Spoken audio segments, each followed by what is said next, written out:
need to know why you're all about me. A miracle, how are you so carefree? Living a dream, I'm running in circles. 'Cause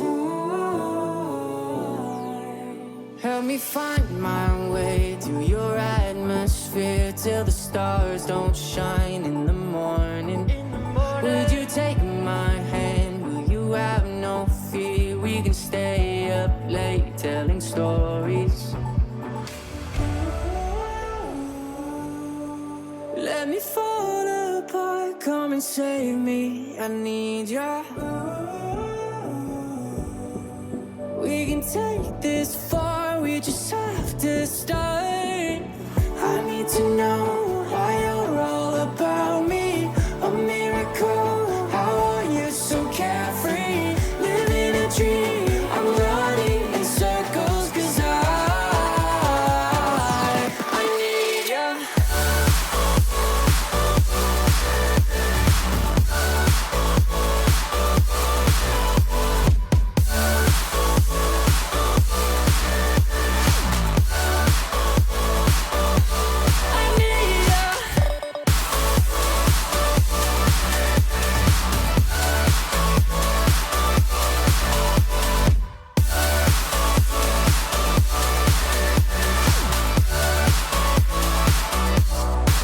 Wanna feel your touch, let me be the one waking next to you in the morning. We won't have too much, but we'll both have us. That's enough to make it, don't worry. Let me fall apart, come and save me. I need ya. We can take this far, we just have to start. I need to know why you're all about me. A miracle, how are you so carefree? Living a dream, I'm running in circles. 'Cause I need ya. You know that I need ya. I swear that I need ya. I'm running in circles 'cause I need ya. Whoa. You know that I need ya. I swear that I need ya. I'm running in circles 'cause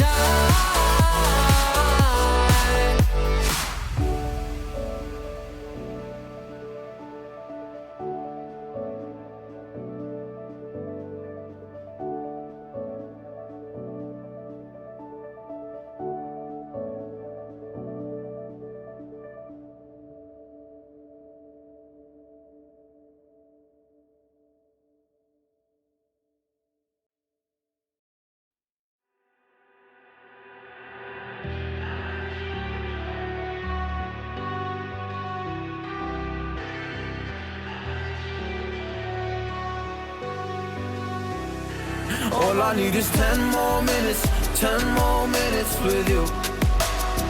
Let me give it a one last shot. Will I ever get through to you? Oh, am I wasting my time? Should I leave for the night? It's unclear at the moment. Can you give me a sign? I'm here trying and trying. Happy holidays.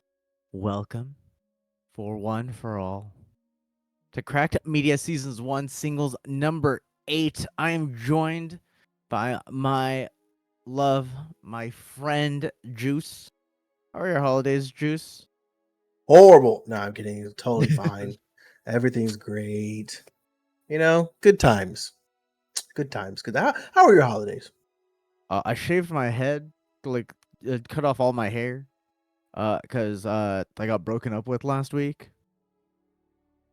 CJ told me he doesn't want to cast MultiVersus with me ever again. Yeah. I remember that. And then he slapped you, right?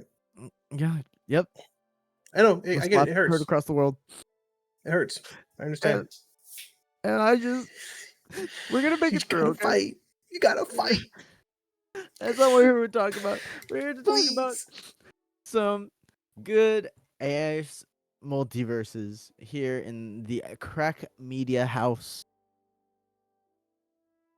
as we're finalizing the bracket, it's looking like we have getting their buys for the week: Mott's, Nano, Flacoco, Shirgane, Jungle, Mr.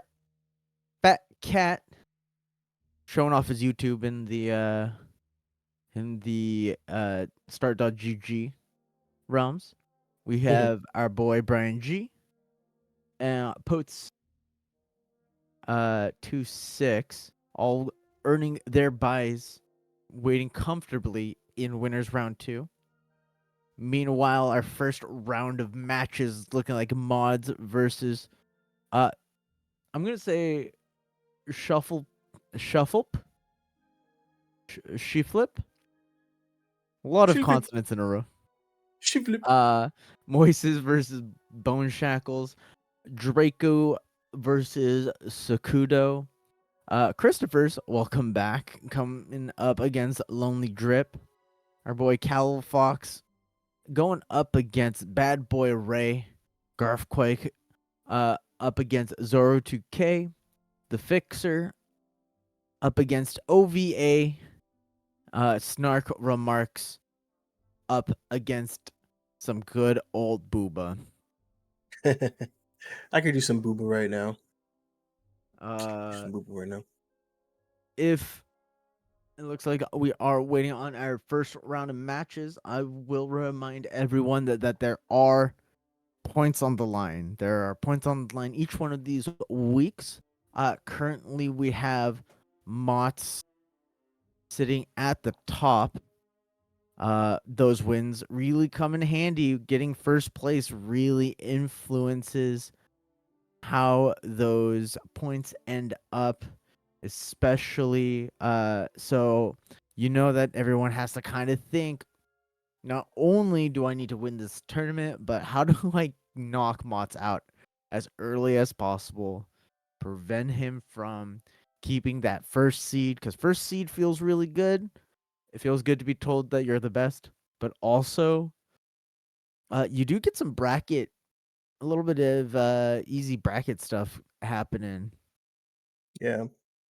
Yeah, there's one other thing, important thing to mention as well is when you are, in the seat that Mott's is in right now, you also get a nice little target on your back. Yeah. Nice little target where the people who have faced you prior to the people who have seen you played you head to head are thinking, I want that spot. So Mont is definitely gonna have his, have everything cut out. It's gonna be a little bit of a grind, okay? Now we have to we can't continue on without talking about the other folks who are also gonna be having their buy as well, because we've seen the talents of Nano, we've seen the talents of Flacoco. You go Flacoco. We've seen Shiro. We've seen Jungle, Brian G, Faggot. Like these guys have been here, and they've shown up multiple times.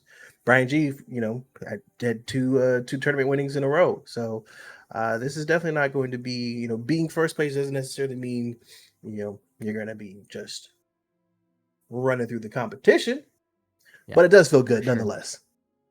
Yeah, I mean, looking at the points leaderboard here, it looks like Mott's all the way up there with 39 points. Winning back-to-back weeks, Brian looking at a comfortable second. But the leaderboard is there.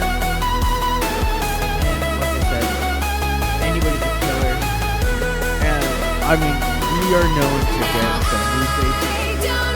Some people we aren't expecting to show up. We are waiting in the lobby for our first match here. Christopher's against Lonely Drip. Christopher rocking the Beetlejuice. My brain went dead. The Beetlejuice against the Iron Giant. What do you know about this matchup?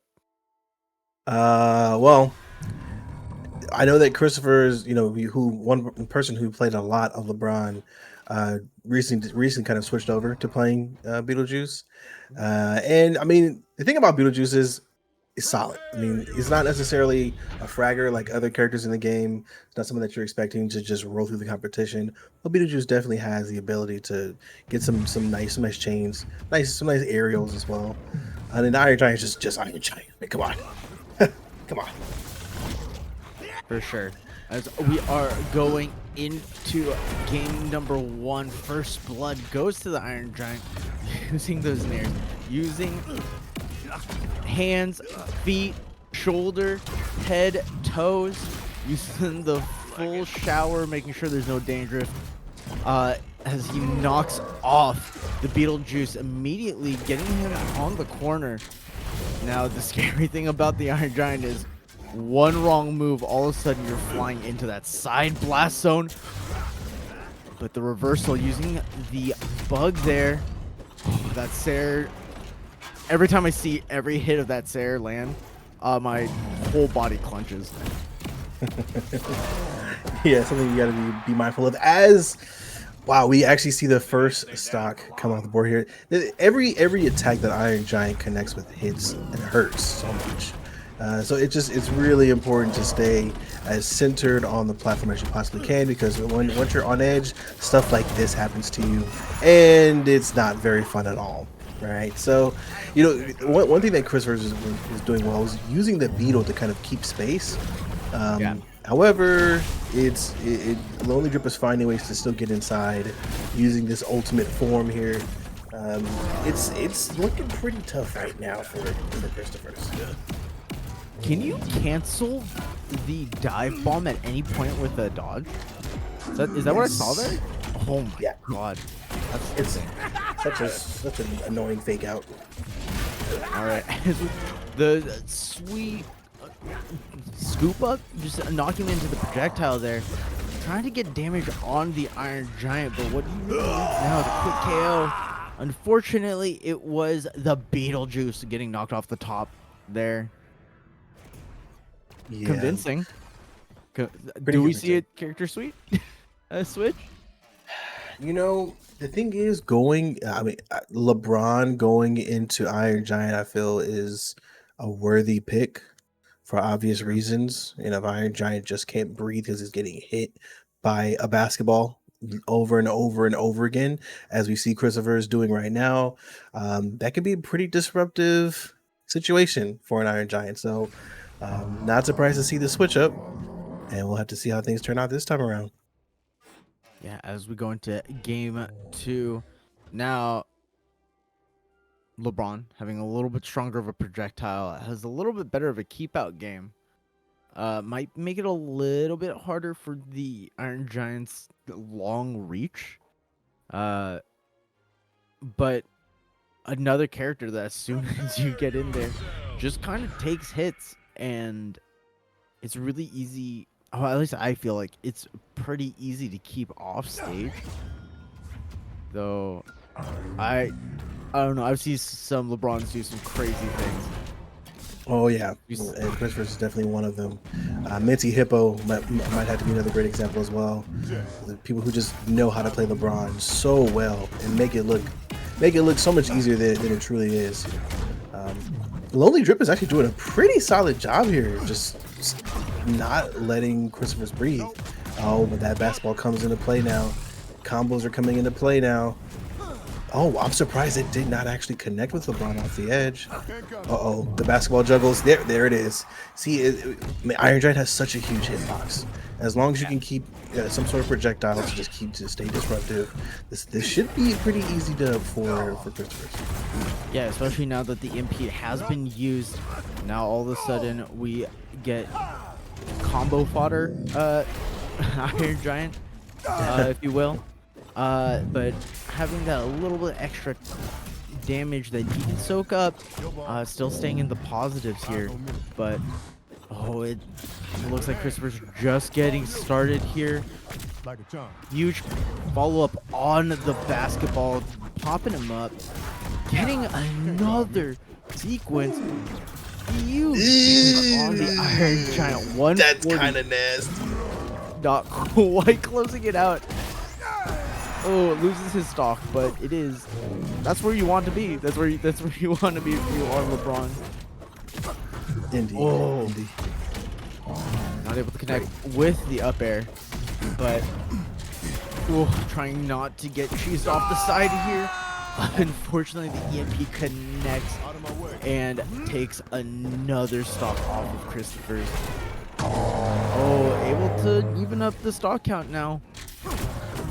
One more really good sequence from Christopher's will take the game, but we've also seen Lonely Drip over and over again find these ways to just bleed stocks. Yeah, Lonely Drip is doing a great job of just not giving Christopher's too much time to get anything off. Nice. Well done. Way to juggle. LeBron does have a pretty good dare if you're in that situation where you're on the edge and you just kind of just want to get a little tap on their forehead. Definitely not the best dare in the game, but really good for that particular scenario. So it does work out. I didn't know that LeBron was also a golfer as he just taps it into the hole. Yeah, man, Even that was the stock count here. God.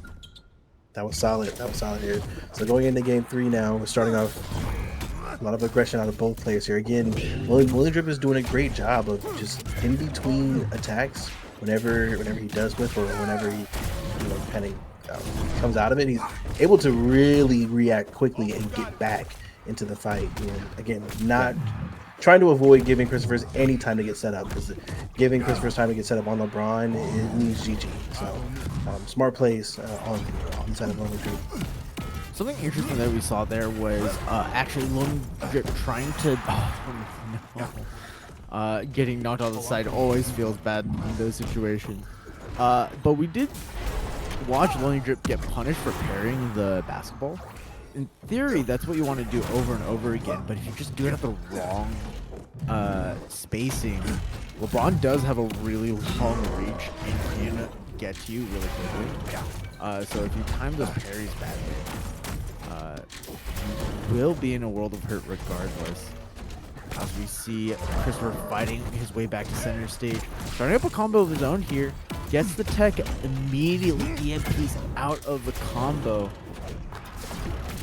Oh, as we see Christopher once again finding his way back onto stage, doing a really good job of dealing a good amount of damage on the way up. But this is unable to get away. This is very interesting. I mean, Lonely Drip is actually doing far better than I expected him to do versus a character that pretty hard counters them. I mean, Iron Giant is not very good against, especially characters with really good aerial tactics. And Christopher does have a pretty nice jab to aerial combo, which I haven't really seen pulled off too often. Unfortunately, too, as I was speaking, Christopher's did lose a second stock there. So down 2-1. This is becoming a bit nerve-wracking if you're on the side of Christopher's. I mean, this is basically it. If you lose this one, you're going into the lower bracket. Yeah, well, let's see how this finishes off. Yeah, it's kind of hard for Christopher to get in. He needs to find a way to sneak under just like that, or jump over.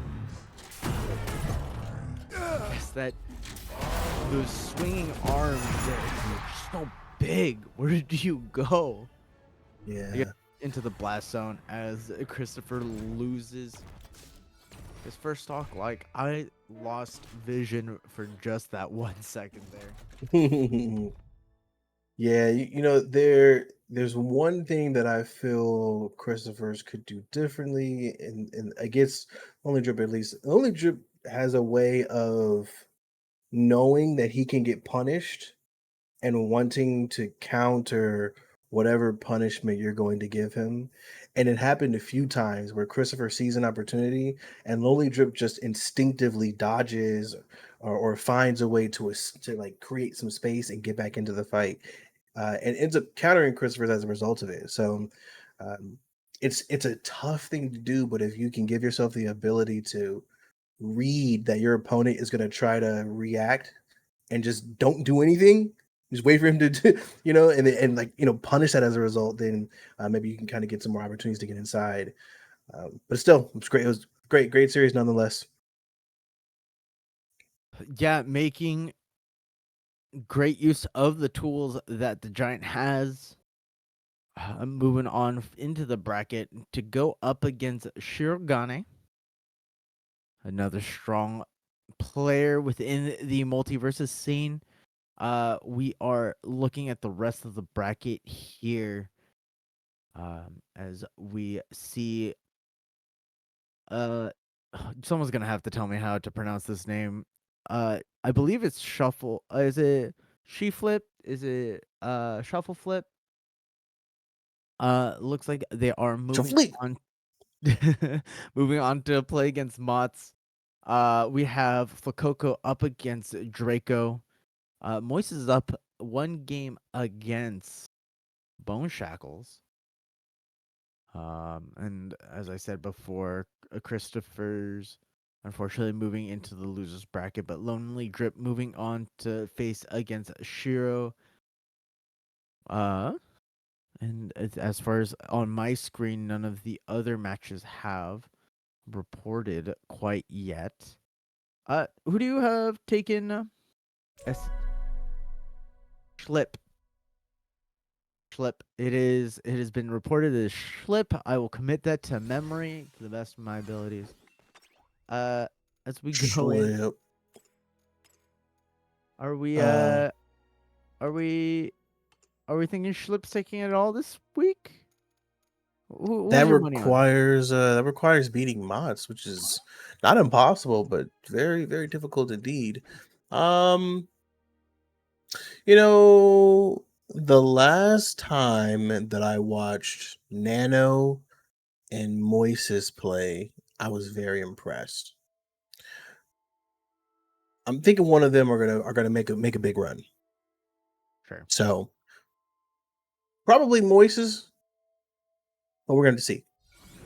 Sure. But in the meantime, we've got Schlip versus Mots.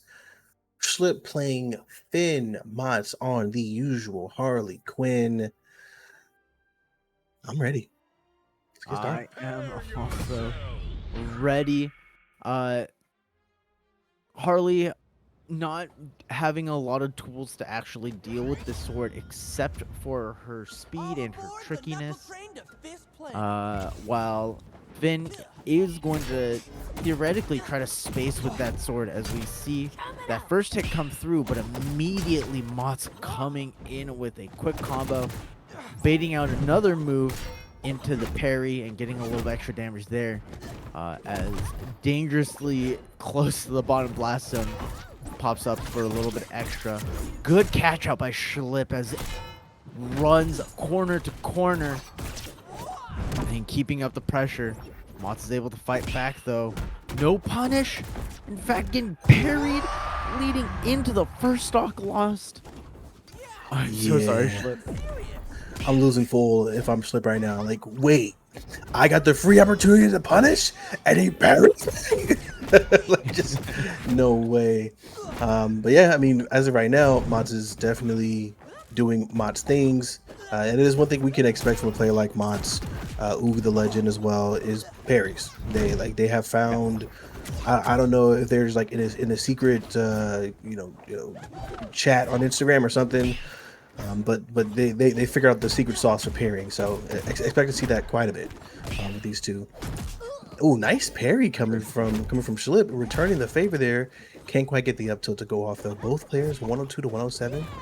Mots heavily in favor. Nice parry. That is another stock we're going to see later. The charged grounded up tilt is insane. You don't get to connect that too often, but when you do, it does feel amazing. As we see Mots go flying. Oh, I thought he was gonna go for it. I don't think it works anymore, at least as cleanly at the low percents as it has in the past. So we don't see Mots going for it as much. But I felt it in my heart that Mots would go for it at least once today. Not choosing not to, but getting a kill there. Schlip finally finding that dash attack. Of course, as I say that, getting parried once again. Oh, just missing these punishes. As Mott's continuing the momentum forward, continuing up the pressure, not letting any moment pass. First game going to Mott. Yeah, Ooh, was those that vintage mods, embarrassing? Because that looks what we just embarrassing. experienced. What just happened to you? Slip definitely had some nice combos there. Interesting to see also Slip getting a parry as well, showing hey, you're not the only one that knows how to parry. So definitely nice impressions for first time seeing Slip get down on the bracket. Yeah, Curious but to see how we continue here. yeah, another character switch to the king. Yeah, The GOAT. Bring it on. Now, this is a matchup that I always think is like very interesting. Harley does have a lot of ways to weave in and out of those basketballs. Honestly, a lot of it can just avoid the projectiles, but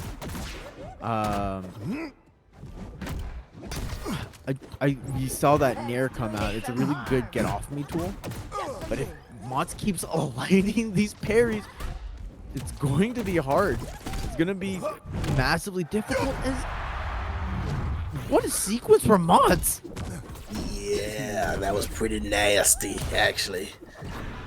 That was pretty nasty.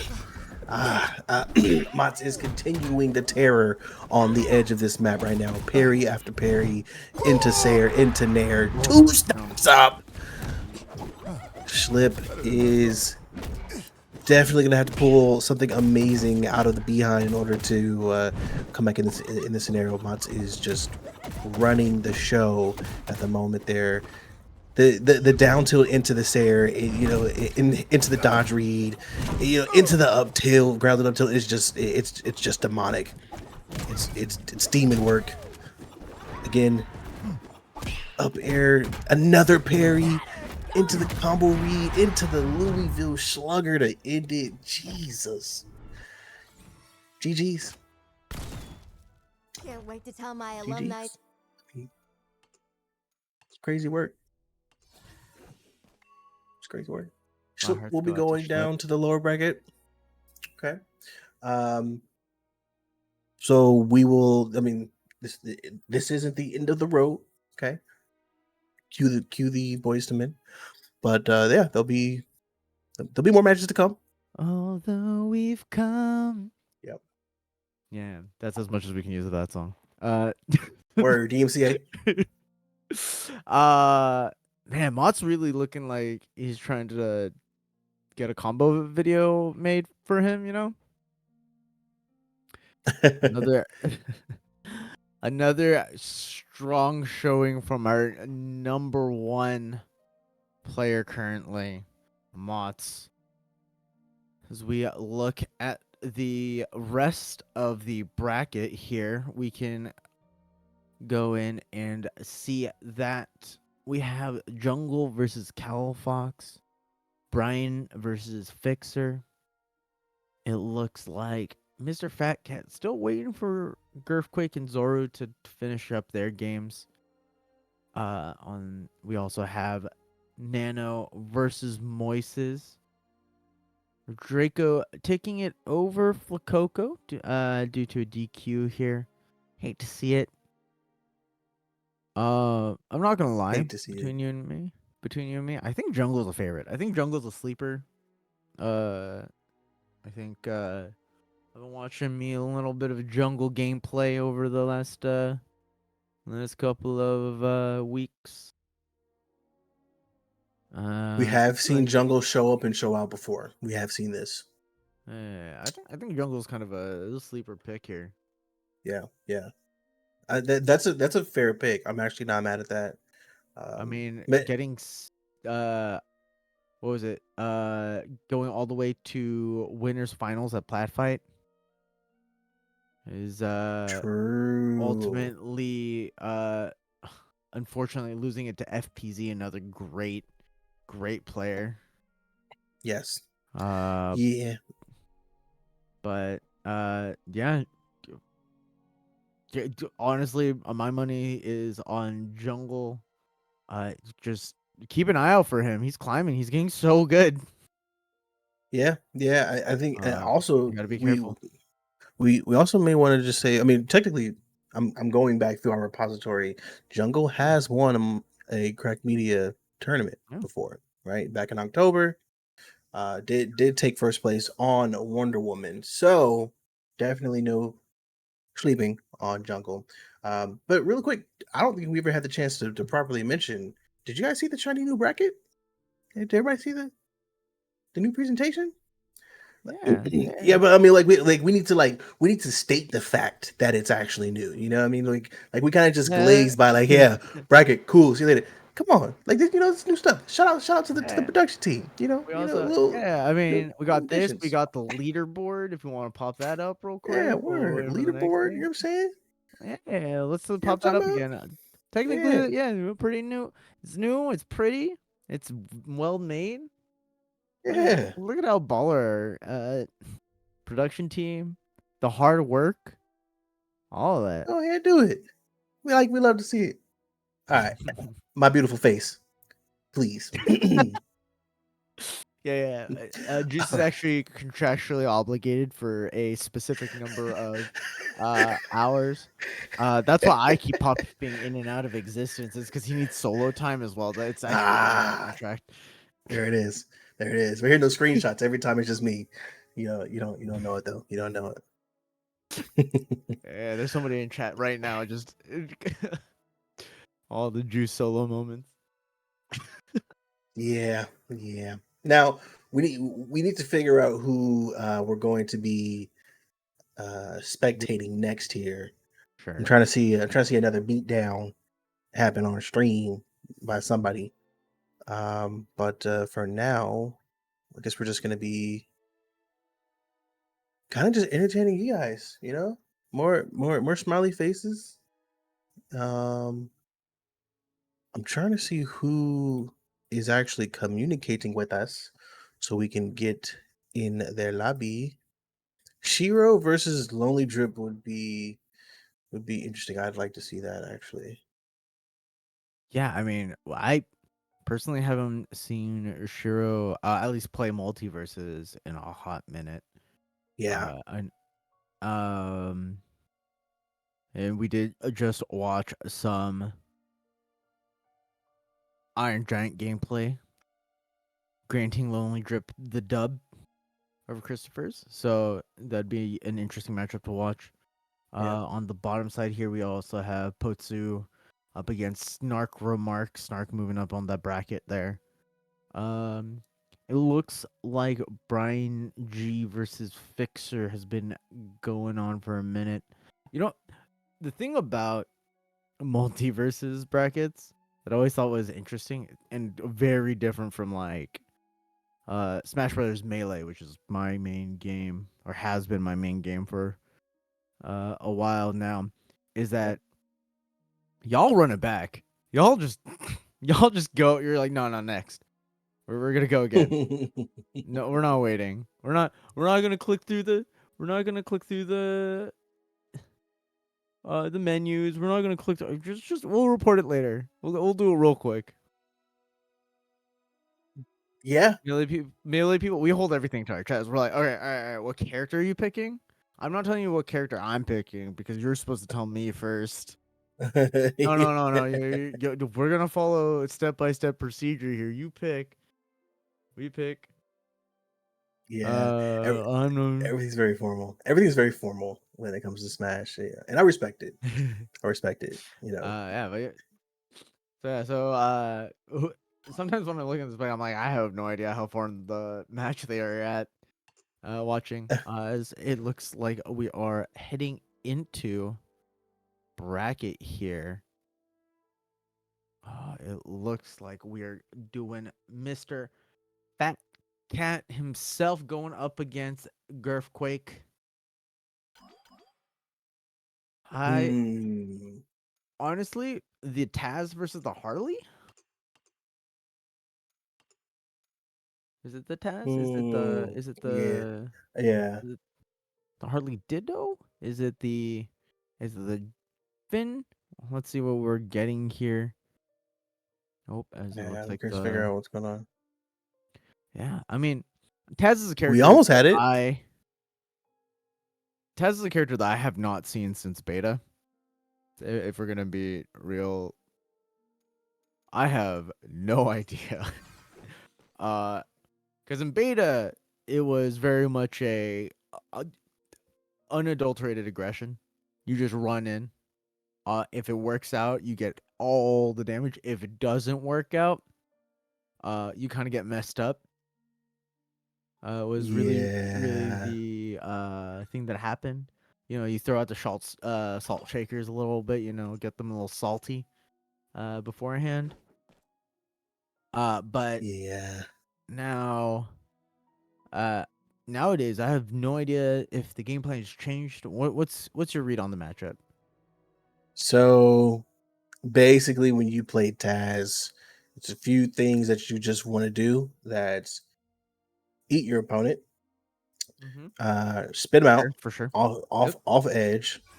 Mhm. You want to definitely hit your side special. Get that tornado action going. Yep. And Also, what I a mean, fire skin.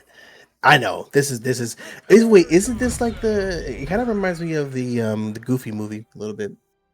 If Is you it Goofy Movie? I went thought it was like to Hercules. each other. Anyways, no, I was thinking about Goofy because you know like they had like the little they kind of like Michael Jackson. Yeah, sorry. I know who you're talking It might very well be Hercules for all you know. I have no couldn't tell you. But starting off here though, we've got some Taz combos coming out. Oh my wait, sir. Did you what did you happen to catch what happened? Yeah, the shield. Yeah. Yep, I did catch that. There. I thought that Fat Cat just like launched Girthquake off, off the I was like, wait, dude. All right, we're gonna go ahead and get this worked out. Yeah, it looks like we're there. Unless the Yeah. lobby's broken, which you know I could have be a possibility. I have noticed that sometimes whenever you change with the maps or if you add a new player in, you got to go through the settings all over again. Like everything may look okay, but you still just want to go through and just reselect it just to make sure. All right, as All we're good though. going back in it. I didn't realize that the Chomp actually spits out the projectile, like returns the favor. Yes. That is something interesting. I wonder how it works with the Jack in the Box. If the Jack in the Box is too big or not. As the boot comes out, tries to hold on to the Bat Bomb for their own purposes, not quite getting anything. Huge combo starter though. Able to get a good 30, but remains on the back foot. Indeed, yes, for me. Right now, not a whole lot going on. Both players are just throwing whatever they can at each other, making some connections here. Bat Bomb's not going to do much here. And a little bit of a lag there, but it's okay. We're back. We back. And the nice up air coming from Girthquake to get the first stock. Good use of that spacing. Good read as well.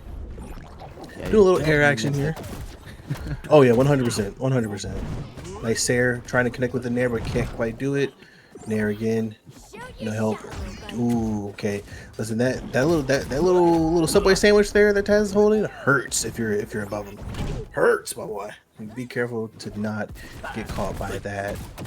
Combo's coming out of here. Bat Bomb connected with Taz. Oh, gonna go off stage. That's dangerous. You just don't want to find yourself going vertical when that Bat Bomb is connected to you.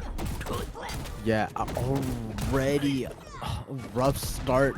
2 stocks down as we see Taz trying to find a little bit more than these 20-30 point combos. Needs to find a kill quickly here. Using the boots as a decent projectile. Finally able to connect with the tornado as the Subway Surfer not quite washing out the Harley yet. as we see them dance around each other's hitboxes. Harley at a 122, but a full stock up means that Taz needs to take this ASAP. Yeah, he tried to hit him with a sandwich again, but couldn't quite do it. Now you're trying to use the up special there, but it can't do anything either. Good counter coming from Earthquake. Earthquake has been ready for these advances and uses the bat bomb to say sayonara again. Yikes. Can't wait to Yikes, tell yikes, my yikes. alumni newsletter I mean, about this one. It's game one, right? We've Sure, seen sure. people make their adjustments, come back in game two, and do the damn thing. So it's not necessarily over. It's just a matter of figuring out what the next move is. And it looks like the next move is to switch up to Finn. So I okay. mean, it is important to keep up your confidence, right? And 100%. sometimes part of that is to switch your character.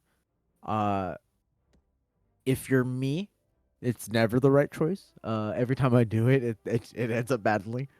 But I've seen it work for a lot of people that are not me.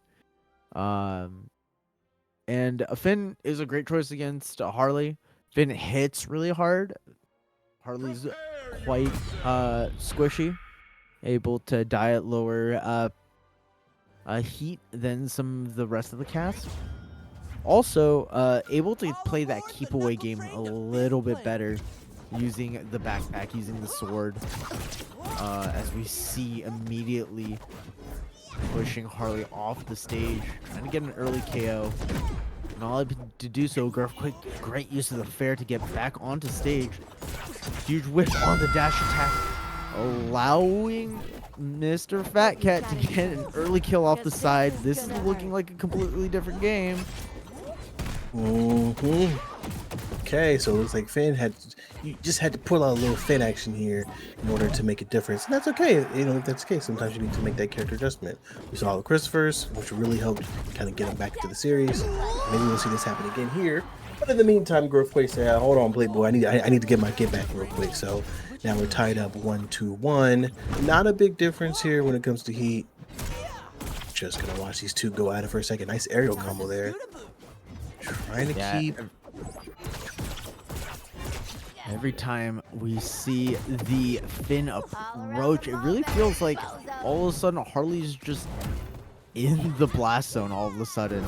And finally that bat bomb connecting. Let's see how much Earthquake can get off of this. Able to connect with a couple of nairs, but great job making the way back. Unfortunately, the lock on not connecting.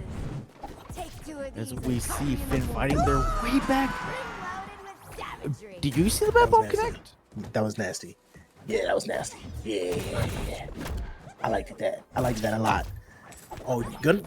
Trying to get payback here. Fat Cat's trying to get his get back again. Gonna try to come with a dare here, but can't quite connect. Unfortunately, Finn dare just not very strong. It was just really bad, but oh, now you're on the edge here, being guarded by Earthquake. Ooh, nice dodge of the Nair. It dodges there as well, and Sair uses the Jansport backpack, but can't quite finish it off. Those hurt. Yeah, those are the ones that hurt the most. When it looks like they're gonna go off, but for some reason they come right back and they throw that punch back at you. GG. I forgot they nerfed Finn's tornado swing. That's the fourth grade move. You pull out your backpack, start spinning around when you're in a fight. It used to work. Yeah. Jansport's everywhere. But just like the years on me, it stopped working at a certain point. Unfortunately, getting nerfed through time, and not able to close out the game after getting that brilliant first stock. Unfortunately, we see Fat Cat moving down into the losers bracket. We have Earthquake moving up into jungle, waiting for him in winner's quarters. It looks like Brian Yee saw some subs being served up by the Taz, took it, ate it, and got 2 wins over Fixer. Move on to winner's quarters. The puns aren't hitting today. I don't know. I don't know what it is. I'm trying real hard to like come up with them on the spot. It's not. It's not. It's It's okay. it's. I'm. Think it'll be better. I'll be Yeah, better. You know, it's okay. we'll grow. We're gonna go through. We're gonna go through the night. I'll figure it out. We'll get there. It's all good. As long as you hear someone from the back go, "Hey, well, that's your ass." As long as you don't hear that coming from a distance, then like you're good, man. You TJ, is keep you that gotta you? let them rip. Yeah, I know, right? You just gotta let it rip, Mom? and No, just wish for the best. yeah, Confidence is key. no, That's what true, matters. true, true, true, Confidence is true. I key. did say that earlier. Uh, Well, look, looking at winners quarters, we have Mott's up against Moises. Draco waiting for the winner of Shiro and Lonely Drip, it looks like. Brian also waiting for the winner of Potsu POTUS, Po Potus. I've been POTUS. Potus. I've been pronouncing it way off. I just realized. Uh, for the whole night. I apologize. Up against Snark's remarks. Waiting for the winner of that. And then in losers, it looks like losers has already started. Christopher, unfortunately, going up against another Iron Giant in Califox. We have Mr. Fat Cat going up against Sokudo. Fixer up against Bone Shackles. Zoro 2K waiting in losers round 2, while uh Schlips is going up against M Nano. And it looks like that one's going on. Yeah, that'll be a matchup for sure. I feel like POTUS, his name is probably like an acronym, right? 'Cause you think President of the United States, which is what POTUS means, but maybe it's like President of the United ZA or something. I don't know. President of the couldn't tell He's you. president of the ZA. Yeah. President of the ZA, probably. I mean, these young whippersnappers. You never know these days. But yeah, we could probably use some input. How'd you get your name, Juice? How'd you get? We're gonna run with this bit. Oh, okay. So downtown Oakland, hanging out with some friends one night. It's dark outside. Oakland, they have like a thing called First Friday. So like it's dark out, people talking, drinking, and whatnot. And for some reason, I was thinking about Batman, and I had like orange juice in my hand. There might have been some other things in there, but it was mostly orange juice. And somehow the Juice Wayne, it just happened. And I was like, damn, there it is. There's the name. So literally, that exactly how it happened. How did you guys get your names? Everyone tell me how you got your name as well. Quang, how'd you get your name? It's my name. Ah, Kwangda, it means yeah. literally in Korean means it's Kwang. Kwangsu's my Korean name. It's just my name. It's just okay, word. And, As we see Jungle on the Wonder Woman going up against Girthquake, rocking the Harley. Wait, is that skin new on Wonder Woman? Man, everyone's getting good skins. that looks like it. That's a pretty badass Oh, skin from what I see. I wonder how it looks in game. Girthquake's Harley looking good. It's also warm, which is important sometimes. Just coming off of a win, carry that momentum into losers' quarters here.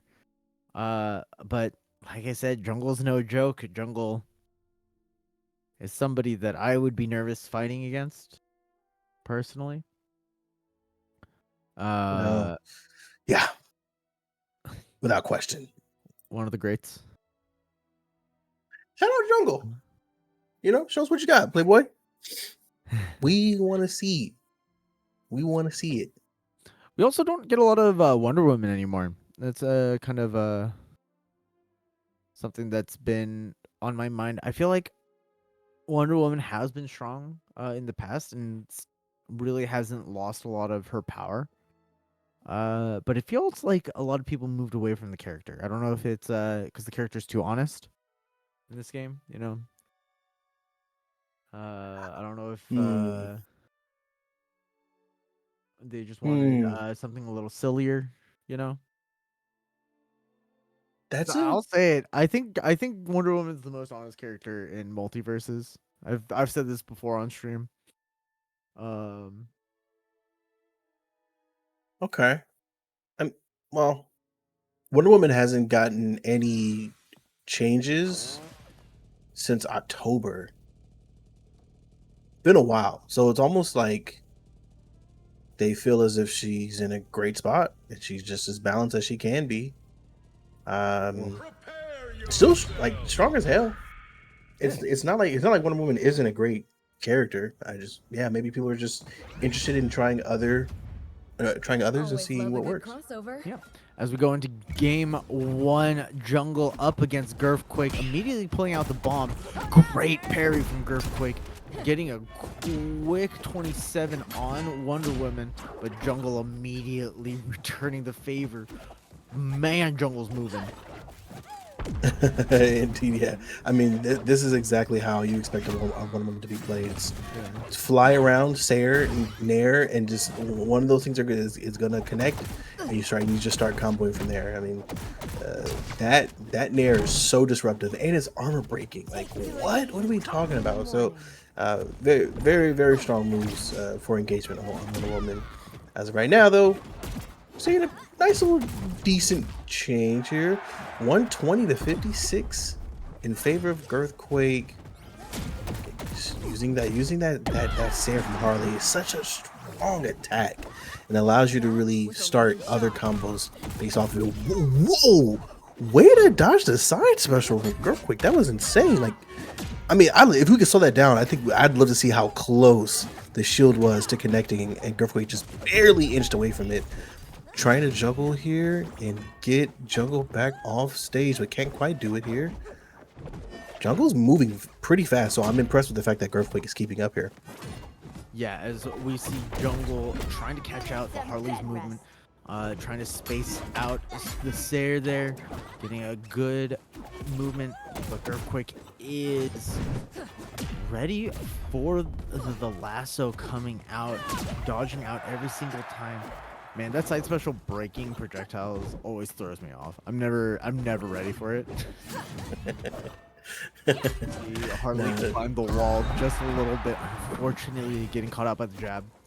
Okay, break's Jungle over. finally finding their first stock, but clearly here to fight, clearly here to push the lead as far as possible and clawing their way forward.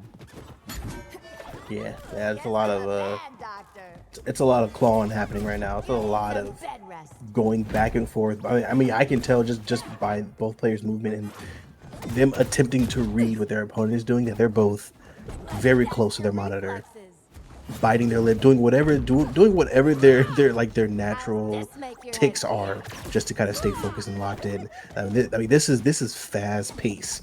MultiVersus play right here. It's something that you would expect to see at an event like Black Fight, right? I mean, right now, Jungle's kind of hanging on the edge, trying to not get sent out for the second time here. Okay, just a lot of bunny hopping coming from Girth. Like, what was that? Girthquake just bunny hopped and managed to somehow avoid like 2 or 3 different attempts for Jungle to get inside. Like insane work. As we see Jungle catching out Girthquake little by little, but not able to get too much off of each hit. As they dance around each other. It's like one of those marble YouTube videos where the marbles kind of circle around each other. Like the visual ASMR duo. As finally they both get a quick little combo on each other. Jungle trying to find the jab to finally take out this stock, but Girthquake able to dodge the lasso once again, not allowing Jungle an easy way back into this game. Oh, Good double they- jump from Girthquake. Good awareness. Unfortunately, getting caught with the Sair Hope there. you've got But a insurance, decent 'cause lead this from is gonna Girthquake. hurt. However, if there's somebody who can close that lead, it is Wonder Let's Woman. test your reflexes. Yeah, I mean, this lead can go from 50 to 0 very fast if you're not careful. And we've seen it happen time and time again. So, as of right now, both players are starting to play very safe. Good air use there from Jungle, but nothing really connecting. Okay, so combo does come off here. Jack in the Box comes out, but can't do much there. Will the Bat Bomb connect? No, it will not. Okay, nice air, but can't quite finish it off, unfortunately. Nair coming out of Jungle here. Try to connect with the Air, but can't. Getting hit with the Air at the edge of the map by Wonder Woman is not something that you want to happen, but the Louisville Sluggeroni comes out and gets the third stock. Earthquake. Back All in right. school, we call that a That's what. victory. Okay. The up tilt interrupted in between up air hits. Harley's up tilt interrupted Wonder Woman's up air kicks. It probably was the only move that didn't let Wonder Woman land there. Great awareness from Girthquake. Great first game. Both players Yeah. are here to show us something. Indeed. That was really good. I enjoyed that. And we're going into game 2. Shield. This is just the quarterfinal, Thirst people. for battle. Always All right. check. Jungle. Girthquake. Both players get started here. A little bit of a passive play from Jungle. Did help to kind of get the first hit, but now catching a little bit of an air juggle from Girthquake. Both players just bouncing around each other, moving so quick, trying to read the movements, but there's just so much happening all at once here. Nice parry coming from Jungle into the Nair. Sair. Armor being popped, but you can't get much use out of it. Now we see kind of just going this back and forth. Girthquake doing a really good job of keeping Wonder Woman. Oh no. As we see Okay, break's over. the reversal from Jungle. I was gonna say that Girthquake is doing a really good job of keeping Wonder Woman in the air, not letting her land for free. But as soon as Jungle is able to get under the Harley, that's when we see a decent amount of damage come out the other way. It really is a test on who will let you land, or if you are allowed to land. As we see Harley sitting off the corner, no problem though. As we see the Harley poking and prodding with the Sairs. Good Nair usage to call out the dodge. As a decent amount of damage accumulated on Wonder Woman already at 70, 88 now, and only 36 on Harley. Good patience and calling out Wonder Woman's movement there, and constantly just putting themselves in winning positions. I don't know if that parry was accidental. I bet you anything that was supposed to be a dodge attack, but doesn't matter. Is able to secure that second stock. Ferryman won't have me yet. Yeah, I would love to have those like post-match interviews so we can ask those questions, right? but yeah, as of right now, Girthquake up 2-1, still at 78 heat. I mean, you can definitely pull this off if you're Girthquake. I mean, this is definitely one of those matches that you want to win to kind of prove yourself as well, to say, hey, I'm here. We get it. You know, Jungle, showed up and really showed out at Plat Fight, but there's other competition to be mindful of. So as of right now, I mean, I'd say Girthquake's definitely doing the job. Jungle's trying to get inside it, but it's pretty tough. It's been pretty tough to do so. In most situations, one would say, oh, the mod special almost came out there. That would have been it. So, ooh, the double Sair to get the second stock there. So now we're looking at 45 to a -10. All right, interesting to see. But yeah, as I was saying before, in most cases you would give Wonder Woman the edge over Harley, but Harley was given an armor break ability, so kind of even things out here, and we're seeing a really good matchup between these two right now. Oh, as I thought something was gonna get started right there. I thought the jab landed, but it looked like jab 2 didn't quite connect with Harley. As we see Jungle continuing trying to pressure Girthquake out of these situations, but cool, calm, collected Girthquake just kind of sitting back, waiting for Jungle to try and make a move, waiting for that Sarah to hit to start their combo. And we see dash attack coming out, poking, prodding. Harley is getting up there in the percents or the heat levels. 57 on Harley currently. Jungle having to be a little bit careful. Finally gets the shielding, but with the jab call out, Girthquake clutches it out. I guess this clutch would imply that Girthquake was ever behind. Secures game 2 over Jungle in a very convincing fashion. That was a lot of movement. There's a lot happening. I'm glad that I was able to keep up with it. Like I wasn't, lost at any point. Yeah. Casting when the matches at that speed is kind of tough, but just watching, there was a lot of dodge attacking I kept seeing, just like get inside. But anyways, that was a really good matchup. Really good matchup. Something I really liked seeing Girthquake do was catching out the rising aerials with the dash attack. Just every time the Nair would come out rising, one of them was vulnerable for a little bit after that on the way down. Girthquake was there with legs spinning around, and that dash attack combos into everything, especially if you had enough room to dodge attack. Yeah. But also, what I really like is that it was a completely different Girthquake from the game against Mr. Fat Cat. Mr. Fat Cat was slow, calculated. Took a bunch of opportunities against both the Finn and the Taz, but just kind of waited for the bomb to connect, laying down the boxes, making sure that there was the tools needed to get the KOs.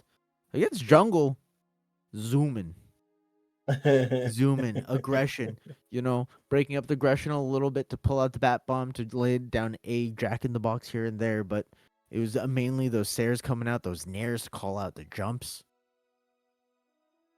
Yeah, no, you make a good point. You make a good point there. There was a moment where I saw Jungle swing about 3 different times to try to make 3 different engagements, and I just saw Girthquake just hop over, and just it's like it's I wish again we can go back and get that play in slow motion, to just to understand, like, next week, number one, like these reads, right. Those reads were just insane, and you never know if it's intentional, but we'll just act like it was and just call that fantastic plays. So, yeah, really good plays. Well, it sounds like it's gonna take a quick minute, so we're gonna take a short break here. Don't you go anywhere. Remember that there is a whole another half of the tournament to go, and we'll be right back.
We're back, We back. back again.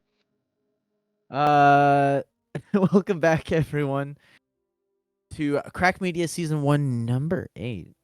As we left off, we were waiting for quarterfinals to finish up. In winners semis, we have Oh, Mott's yeah. Wedding on the top side here, with Jungle waiting on the bottom. It looks, or not Jungle, sorry. It should be Girthquake. As we update our little fancy new bracket here, as we Yeah. see a Brian G moving up,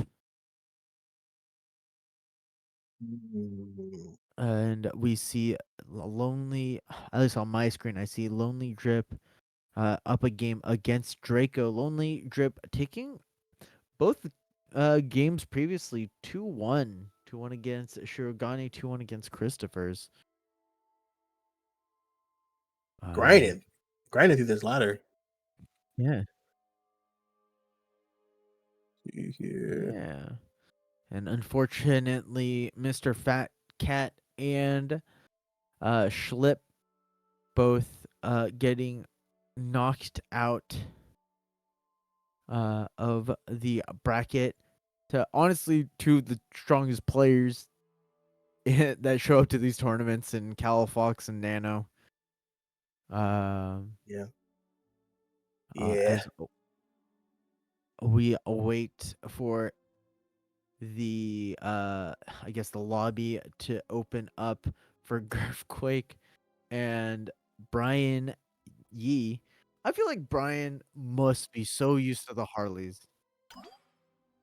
At this point, yeah, have to be. Brian G's gonna get so many of them.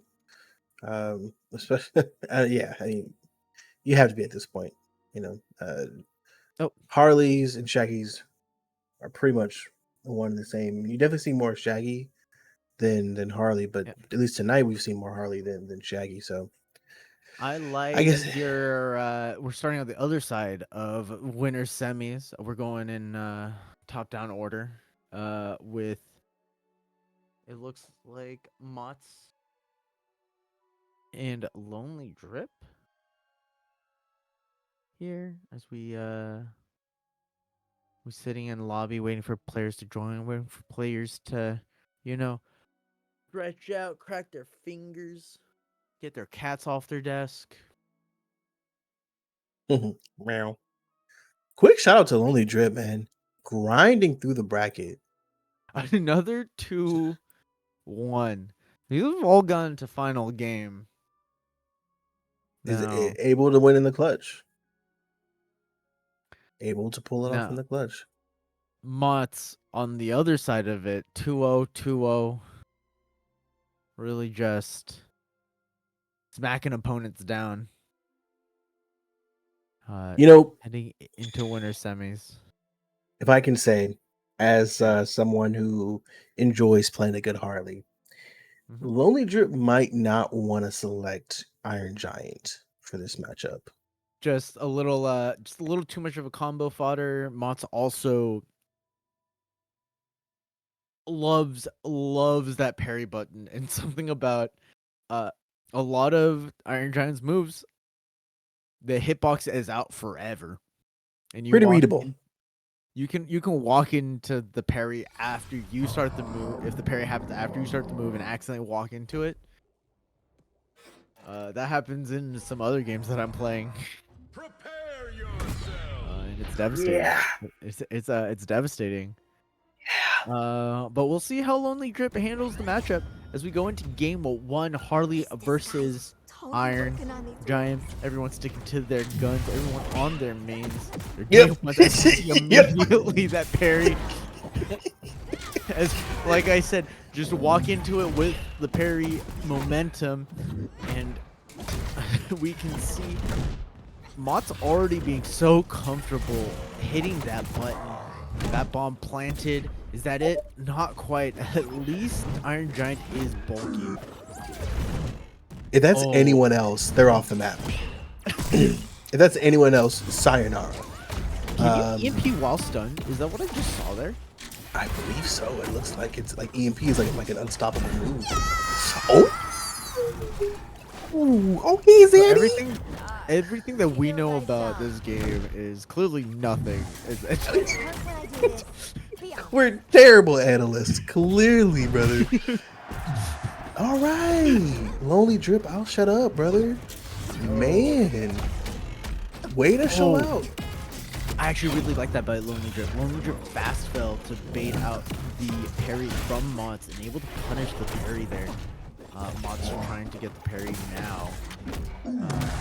But chooses pure aggression, finally closing out that first stock. Iron Giant's weight really paying dividends here.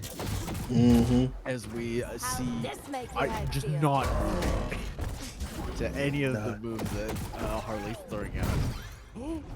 Ooh, good use of the EMP, but it doesn't work out. Dodged by Harley. Mott's getting around the EMP. That's huge. But so is the damage, the knockback, the arms, the legs of the Iron Giant. There's not really much you can do in those situations. Now, okay, so this is going back to the matchup that we saw earlier between Lonely Drip and Christopher's. There are moments where I'm reading, oh, he's gonna dodge, and he dodges. And I'm like, okay, well, if I can read that, then you as the player should for sure be able to read that and just wait. When you're gonna go in, you know you're gonna find a way to punish him. He's just gonna dodge out of it, wait for the dodge, get in there, right? I mean, even if you're very nice, even if you're forcing those dodges out, put him in burnout. Because when he's in burnout, what is he gonna do except get hit? So yeah, it's just something that I'm noticing. Yeah. That being said, they are way further in the bracket than you and I would ever be, unfortunately. Listen, But we're there's not talking something about all else. that. Slowly closing out game one, we're running it right back into game two. Months. Listen, hold on, wait. I am the Stephen A. Smith of this, okay? That's exactly who I am when it comes to this. I talk a lot, but I can't back it up at all, okay? I just talk about it. Okay, do you have an actual It's appointment? really jarring to see moves that would you see literally like Superman get launched into the blast zone, but Iron Giant not move an inch, even at like 100 heat. And oh, what a great sequence off of the EMP. Okay, Now, break's over. Mott's That was needing to insane. find a little bit extra. Here, oh, man. Listen, do shout you out do? to Lonely Drip. Lonely Drip is doing such a great job of just getting out. Just knowing that there's danger ahead, back up just enough space, get back in there. Like, he did such a fantastic job.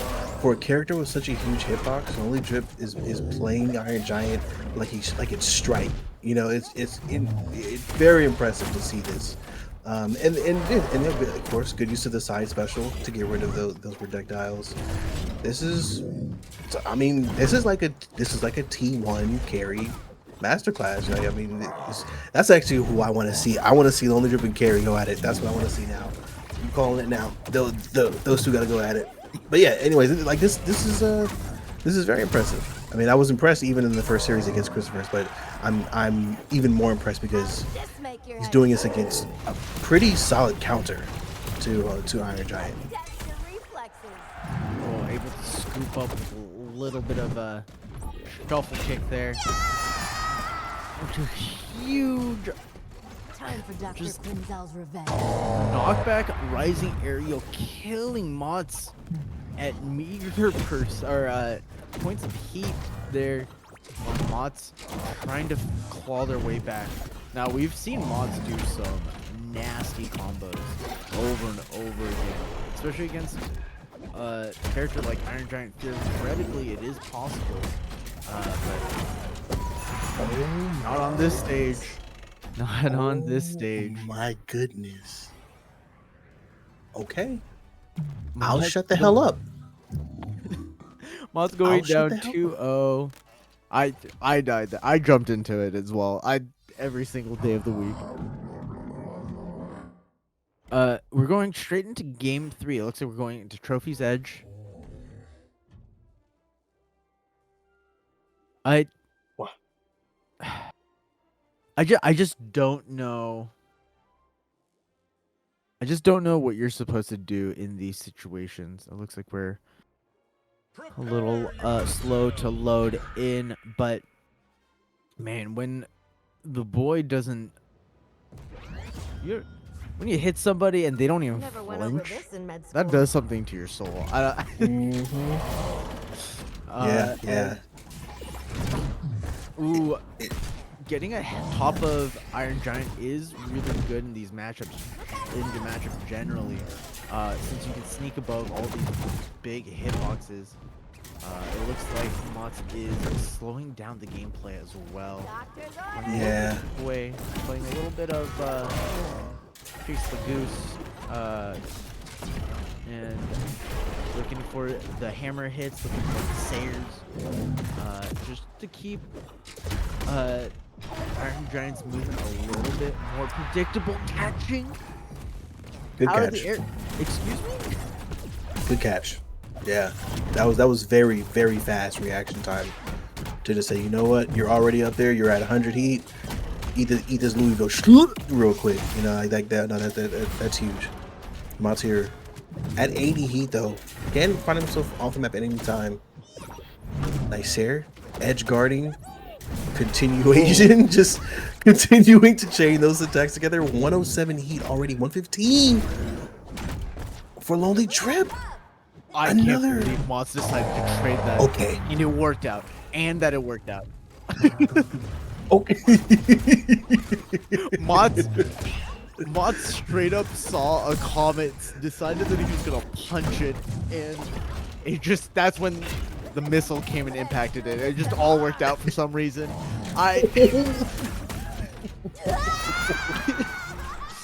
Oh man. Okay, so Drip was able to get one stock. Yeah, he literally, it's literally yes. Literally And now- moving in. Oh my god. The nair, the up air. Okay, like what? What? That's Mott's pulled out the How to Beat Iron Giant for Dummies real quick and just flipped to page 5. He had a bookmark. And it said hit him. It said hit him, and he's like, "Oh yeah, you're right." Let me do that real quick. What a different Now that I know, game. let's Those were two Yeah. different players. I don't know. I Yeah. don't know what happened. Mott's put the yeah, like little bro was playing, and Mott's like walked back into the room and was like, "Whoa, you're down? Yeah, give me the 6-packs. Yep, give me the 6-pack." All right, game 4. Here we go. Nice little air juggles happening. The use of the up air from Mott's last game was huge. I mean, found multiple ways to just continue just to smack. Already at 100. Bat bomb about to go off in a second here. Right there it does. Ooh, can't connect with the up air. Now both players here trying to figure out their position here. Trying to follow up with the up air special again, but couldn't do it. Matza hanging on the edge here. This is not where you want to be if you're going against Iron Giant. Gets back on stage, trying to connect with the bat bomb. Can't do it. Up air dodged. Trying to get back on stage. Drip does get back on. Uses the side special to make some space. Catches a nair to the face though. 1-0. Oh my god. What a great nair. I really feel like these first stocks are the most important. These leads start getting out of hand real quick. So Lonely finally getting the stock there, making sure that only 40 some points of heat on them. Mott's just chasing the Iron Giant down. No fear. Just going in. Yeah, just Iron Giant's moves are just like a little bit too slow to punish Harley for throwing out anything. EMP being forced out, dash attack. Now how does Edgeguard have been patiently waiting for the move to end before sneaking in there and getting the kill. This is this is it. Like this is what I was expecting to see. Um, it's just like I don't know, for some reason like Mats is almost just like figured out like Neo coming out of the Matrix for a second. Like, oh, I just learned kung fu. Like I feel like that's kind of what we're witnessing. But Lonely Drip by all means is still applying hands in this situation. The Nair does miss from Lonely Drip, and he's getting punished currently.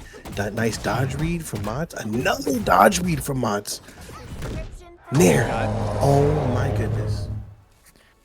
I'm gonna say that Mods is the best tech chaser in this game. I have no basis, but every time the tech's forced out, he's waiting on that side, and it happens every time. I don't know. Yeah. I like that term, by the way. It's something I didn't know. Tech chaser. I like that. I like that. Tech chaser. I'll start using that one. I never went over this in med school. First, it was disjointed. Sorry. Yeah, Go ahead. I'm bringing all this. I like the vocab. vocab. Don't worry about it. Yeah, I like the vocab. As we see Harley just dominating this. Also, another final game for Lonely Drip. Really, Mott's just remembering how to play the matchup. It really it feels like it took a couple of games. Oh, good EMP from Giant there, but without the EMP, a lot of this feels really free. Harley just walking away. Yeah, that was some like some space in there. No, here's the thing. I don't expect you guys to understand. Yeah, I didn't get it yet, but that's okay though. It's okay though. Here's the thing though. Lonely Drip is undefeated in best of threes, best of fives when it comes to the final game, right? You get to the last match undefeated. Down 1-0 though. Down 1-0 as I say that. Not Castle's Curse, don't you do it. But still, Lonely Drip so far in this tournament undefeated. So something to keep in mind. Right now, trying to find some way to get some sort of control and just not have like Mott's just That not going extension for it. off of the bat bomb though connects it mid combo. No. Combo. Oh, Nah. Mott's felt himself. Mott's such a momentum player. Felt himself. Game 3. Saw what he could do against the big The hitbox. disguise not working. Just waits. Just wait. He's in full control. Lonely needs to find their way back into the game. Get a couple of quick kills. We know that the Giant can do. But full momentum in Harley Quinn's favor. This is why they gave her a TV show. And a movie, you know. Well, Yeah. a place in the movie. Well, yeah, no movie too. Yeah, whole movie. Listen, G freaking G. My goat. Mods himself. Like I said, Coming through.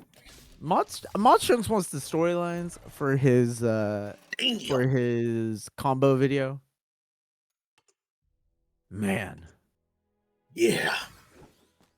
Yeah, like just find a random TikTok song, throw it in the background, put that series on. Like you got it. You know, you got it. Jeez, man, the whole reverse sweep to make the comeback and take the series 3-2. GG's You- also to Lonely Drip for 2 games, making it look like that matchup was supposed to be won by Iron Giant. Yeah, yeah. Seriously, I was sitting there stunned, seeing like, wait, like his use, like Lonely's use of dodges, spacing is so impressive to have such a big fat ass character like Iron Giant. He just like puts himself in the right spot every time. And you're like, damn, like how are you doing this? But Mats starts to read it. You know, I would love to know from Mats' perspective what you saw that allowed you to make the adjustments, because that was impressive. Great work. As Great work. Mott's moves on into winners side finals. We do have on the other side Gurf Quake up against Brian G. I hesitate to pronounce his name right. It's a miracle that happened. Just keep the beef going, Screw it. Yeah, I mean, I'll keep the just beef going. as long as he's okay with me mispronouncing his name 100% of the time. In my ear, also every time I mess up, it is our producer Justin just being like, "It's Brian G," Yep. and me just ignoring. And, No, man. That's no, this he's is the goat. He's the goat. He's yeah. I mean, it's crazy. Brian G came from what place on the bracket all the way to second? Was sixth the week before last, 12th, I think before that. damn. I Won get a 2 in a couple. row. It's kind of what happens when you miss a couple of tournaments. You let Brian get a couple of firsts. All of a sudden, he's looking at the top 3 on our leaderboard. People, you There got we to go. be here to defend your spots. Defend your position on the ladder. They got to. As we're waiting for Girthquake and Brian G. It looks like we are waiting in lobby here. Shaggy versus the Harley Quinn. What do you think we're gonna see? I honestly, though I have ragged on them a little bit, Brian is a little bit more of a patient player, which is really good when you have a high damage output character like Shaggy. Shaggy, it really feels like, especially with a character like Harley, two just missteps, 2 quick combos, you get hit jab twice, all of a sudden you're dying off the top. But Yeah. Harley combos everybody forever. It really feels like, and then one bad dodge, one bad parry, Harley's charging up that nair, the neutral strong. You run into a dash attack, all of a sudden you're getting knocked off the top. Yeah. Yeah, you want to avoid jab confirms from Shaggy, and you want to avoid that down tilt from Harley, which will lead into this air, which leads into other combos, right? So yeah, those are movements that will definitely screw you over if you're not careful. But getting into this matchup though, Girthquake, Brian G. This is a winner semis, best of 5 series here. Ooh, the uppercut could have sent Girthquake off so early if that connected. Nice combo. Ooh, with the dodge attacks. Yo, Brian G cooking at this moment. Trying to get this first stock out of the way, and does it very, very convincingly. Sorry, Hippocrates. Yeah, I think this is the first time we've seen the platforms, right? This is at least today. Yeah. Kind of interesting, especially because I don't think it really helps either character out that much. In fact, I'm pretty sure hinders. I mean, that's probably why it feels more of like a neutral stage to both of them. It can extend combos, but a lot of the time it just interrupts combos just like that, making it a little bit harder to follow up, since they get to land a little bit sooner and have a little bit easier place to escape to. Great parry from Girthquake as he chases Brian. Is the disguise not working? Oh, that's switched cold work. That's cold work right there. That's a cold piece. Oh, okay, manages to get the little payback. Okay, now we're tied up here. Tied up. 2-2. That bat bomb's gonna be going up anytime soon here, and the combo starts here. But nice dodge attack back into the Sair. Nair misses. Brian G manages to get back on stage here. Nice movement. Now they're both just doing their thing here. Bat bomb out, but maybe he won't be able to connect here. This is why I was gonna say the platforms aren't. I'm not a big fan of it for Harley because of that bat bomb. Mostly why. You can't really get the best. Sometimes you just want to throw it up and use that bat bomb to control space. But you can't really do that in this case unless you plan on fighting on the platform. Which for Shaggy prefers to just stay grounded. Like platforms kind of get in the way sometimes. Especially when you want to chain combos together. Nice Sair. Nice Sair coming from Brian G. through the BLT, but can't do much with it there. Now Brian G's looking for that jab confirm, but Earthquake's not giving you the opportunity to do it. Nice there, but it doesn't matter. The Pat Bomb can't connect. Nice there. No nair there for you. Oh, the neutral attack comes out. Like I said, you just dodge wrong once, and the neutral attack is getting Back in med charged school, right in we your call face. that a victory. Scoops you up and sends you into the blast zone. Oh, that's a heartbreaker. That is indeed. That is Especially indeed a after heartbreaker. a couple of great moments coming out of Brian G. But Girthquake keeping up the pressure, keeping up the combos, making sure that the damage is coming through consistently, and honestly doing a really good job of cleanly closing out stocks left and right. Mm, See, they are up 1-0 in this best of 3. We do see their path to winners semis right below them. Another new feature added by our lovely production. We love the You hop prediction. in- That we boy hop good. into game 2, go into the Batcave. I like this stage a lot better for Shaggy. I feel like Shaggy really likes having a huge amount of horizontal space, a lot of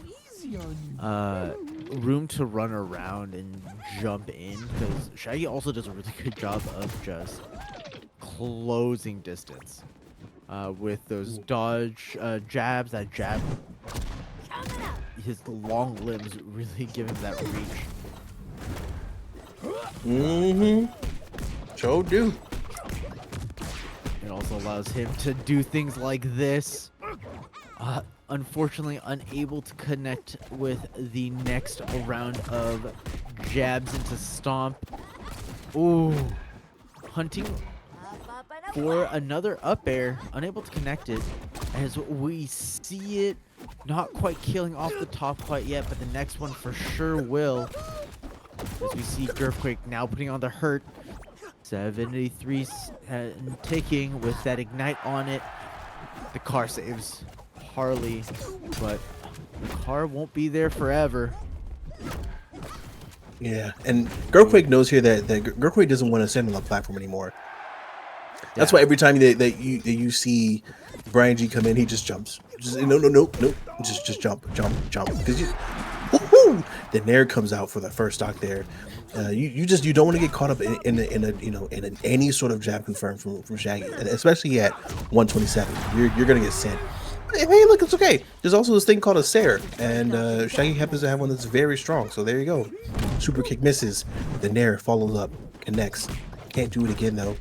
Jab confirm. The schmackaronis. Nope. Can't. Doesn't get the tech chase. Tech read.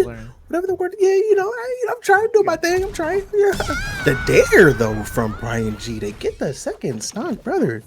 Impressive work there. Oh, the nice super kick coming out there. Able to pull that off. That's an easy 25 damage. We'll take that every time. Nair, connects, jab, another jab, Sair, up air. Bad Bomb coming out. Can't quite get a connection here, but a good combo startup into the Nair. Brian G's trying to do another switcheroony. Yeah, Girthquake's not going for it this time, buddy. Yeah. Try. I mean, the big thing that it does allow Brian to do is now escape into the blast zone now that Girthquake is aware that Brian's looking for that reversal. Damn! A little bit of hesitation coming out of Brian, allowing for the fully charged neutral attack to connect and KO. But yeah, I was just saying that, like, don't let me finish. Actually, Brian, I don't have a point to make. You can. It's fine. I don't let me do analysis or mind game reading. Don't let me do my job. That's okay. You can just do you. Just do you. That's fine. Do you woo woo? Yeah. Game 2 going cleanly until Brian G This is a series. This is what we wanted. This is what we were kind of expecting out of these two players, two strong competitors consistently. They did not mean to come to the stage.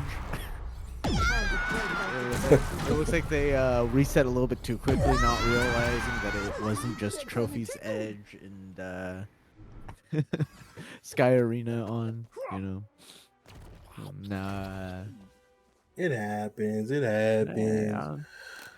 I We will go say back. it sucks as a competitor, though. You have that momentum going into game 3, game 4, whatever. It kind of doesn't feel great to lose that momentum on some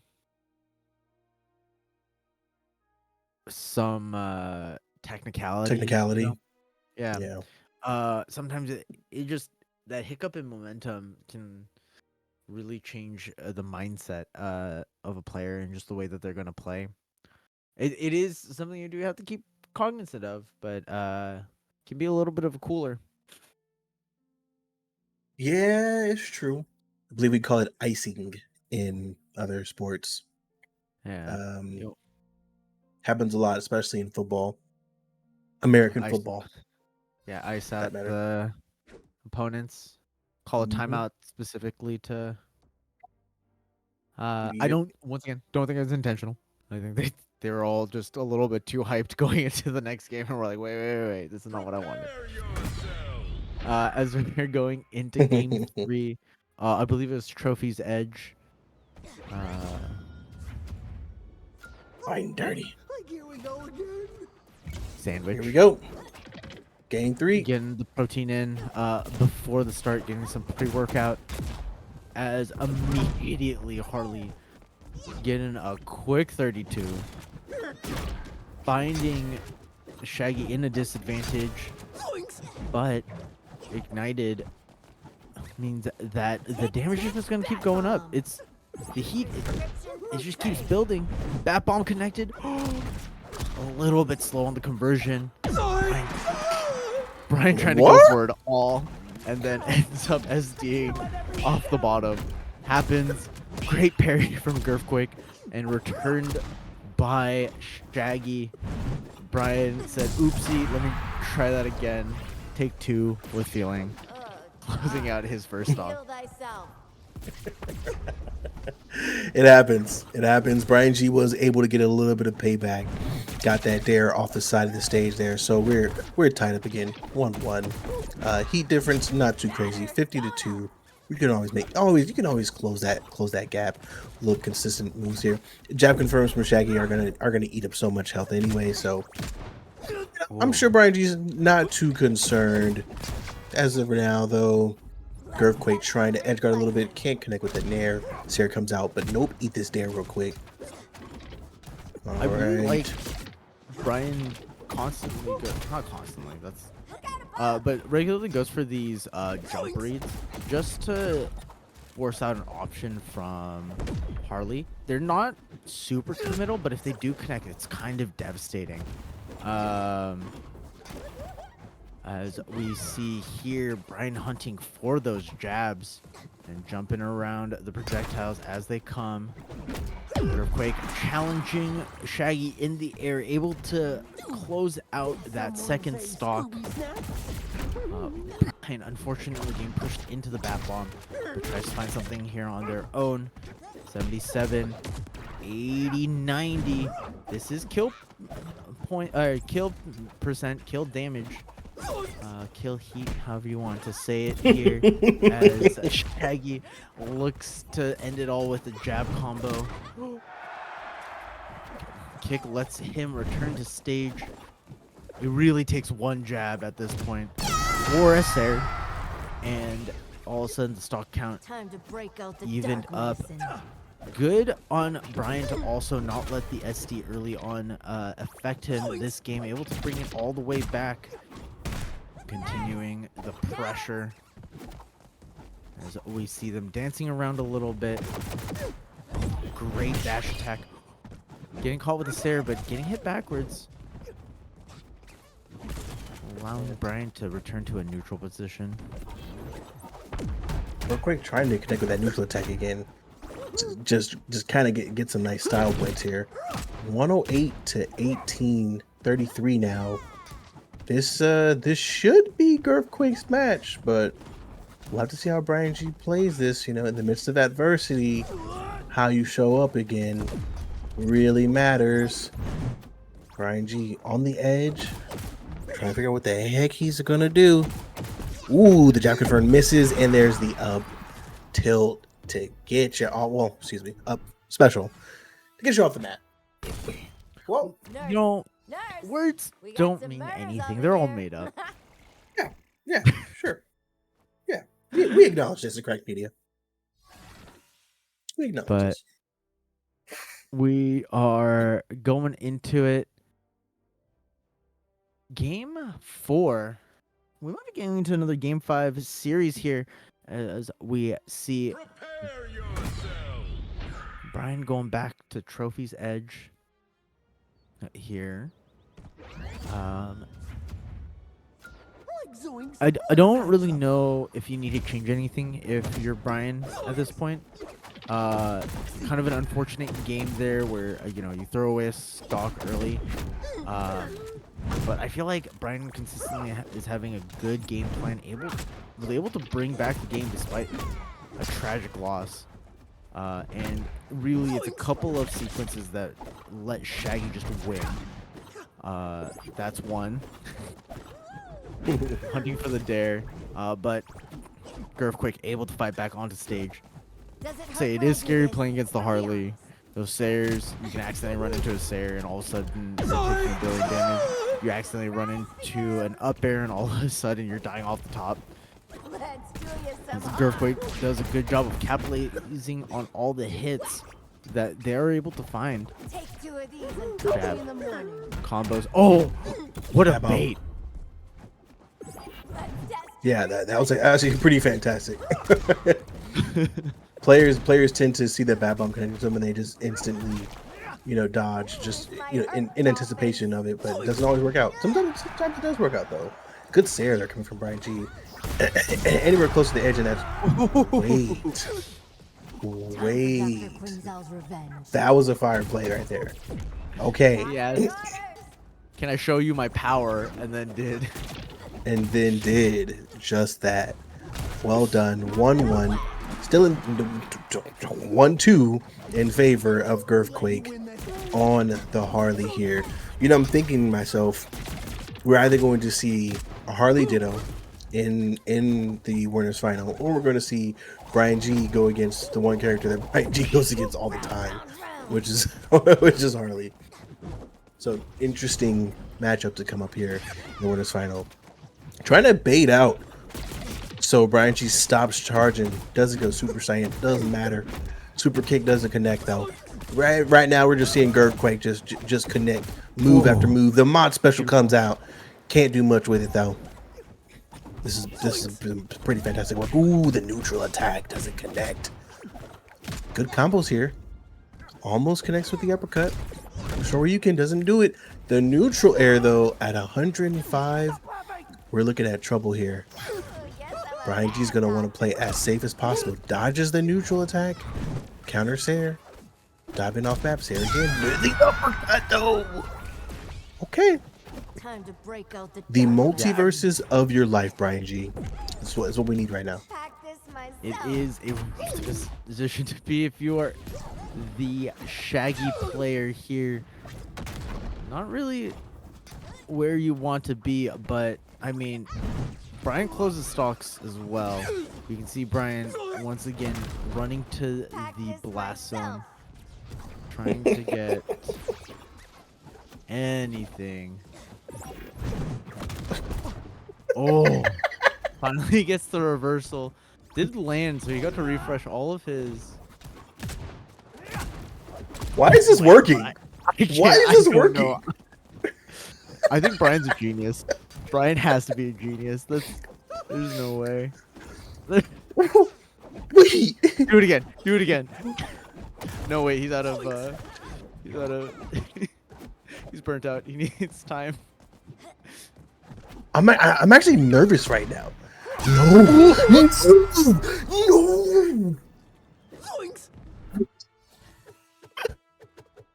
What? The goat.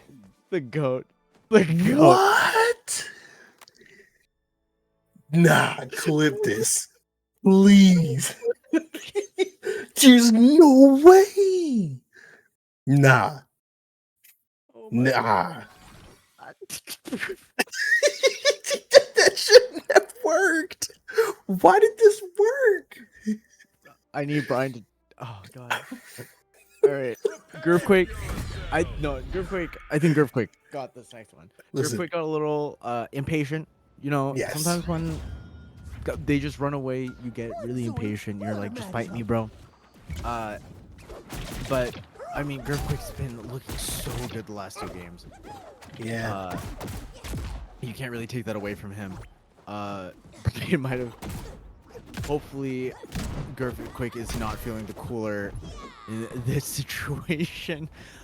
Oh my god. Yeah. Yeah. Yeah, this is definitely a moment where I sit forward and I plant my forehead onto the monitor, just to make sure that we go ahead and secure Game 5 here. This is Game 5. Winner of this matchup will go to the winners final, and Grovequake started with a statement: not playing anymore. Grovequake quickly said, "Excuse me, we're here to play MultiVersus, not tag." I'm going to make sure that you lose all of your stocks. I'm not here to chase you. I mean, randomly. Already we're seeing 60 to 44. Grovequake is about to become one entire stock ahead after this combo. Not playing games anymore. The jab confirm does come out though from Brian G. Ooh, can't do anything with it though, unfortunately. Good dodge, but can't follow that up. Both players at a stalemate now. We're seeing that charge come out. Grovequake's just gonna edge guard a little bit, use the jack in the box to interrupt any combos. Very well done. And the nair doesn't connect. Brian G is trying to get back on stage. 99 heat to 95. One entire stock down. He's gonna use the bat bomb. The bat bomb does go off, but can't follow it up. Nice uppercut there coming from Brian G. So now, and oh wait, I thought that was good. Oh, the parry. Oh, with the neutral attack doesn't connect. Doesn't matter. The Louisville Slugger comes out 2-1 in favor of Grovequake. Just needs one more stop. Moving on to winners final. Also, didn't think he landed that parry. That's Yeah. threw it out there just to play a little bit. He was just like, I'm gonna throw it out. Landed it. As another great combo. Just I really like the way that Grovequake has been playing around their projectiles, their jack in the box, the bat bomb, all of the special moves. And it's been just a way to force Brian to jump around a little bit. Especially Brian's been having trouble connecting the combos because of them as well. Good dodge from Grovequake. Looking for the finisher, but the platform actually saves Brian, not falling with Harley, so couldn't get that final hit of the Sair. And now you see them dancing around. Grovequake just needs one more major attack, and this is going to be pretty much the end of the series here. Uppercut comes out. Here we go. Okay, so final stock for both players here. Great lead for Grovequake. Just play smart. You know, that's all you got to do at this point. I'm waiting for Brian to send it back into the blast zone. Ooh. Tried the counter there. No. Grovequake fighting on the ledge. Brian really feeling like has nothing to lose. Oh man, hopping back and forth, not quite getting the killing blow quite yet. We can see the nervousness as they're just dashing back and forth, back and forth. Guys, this is like it's over. Oh.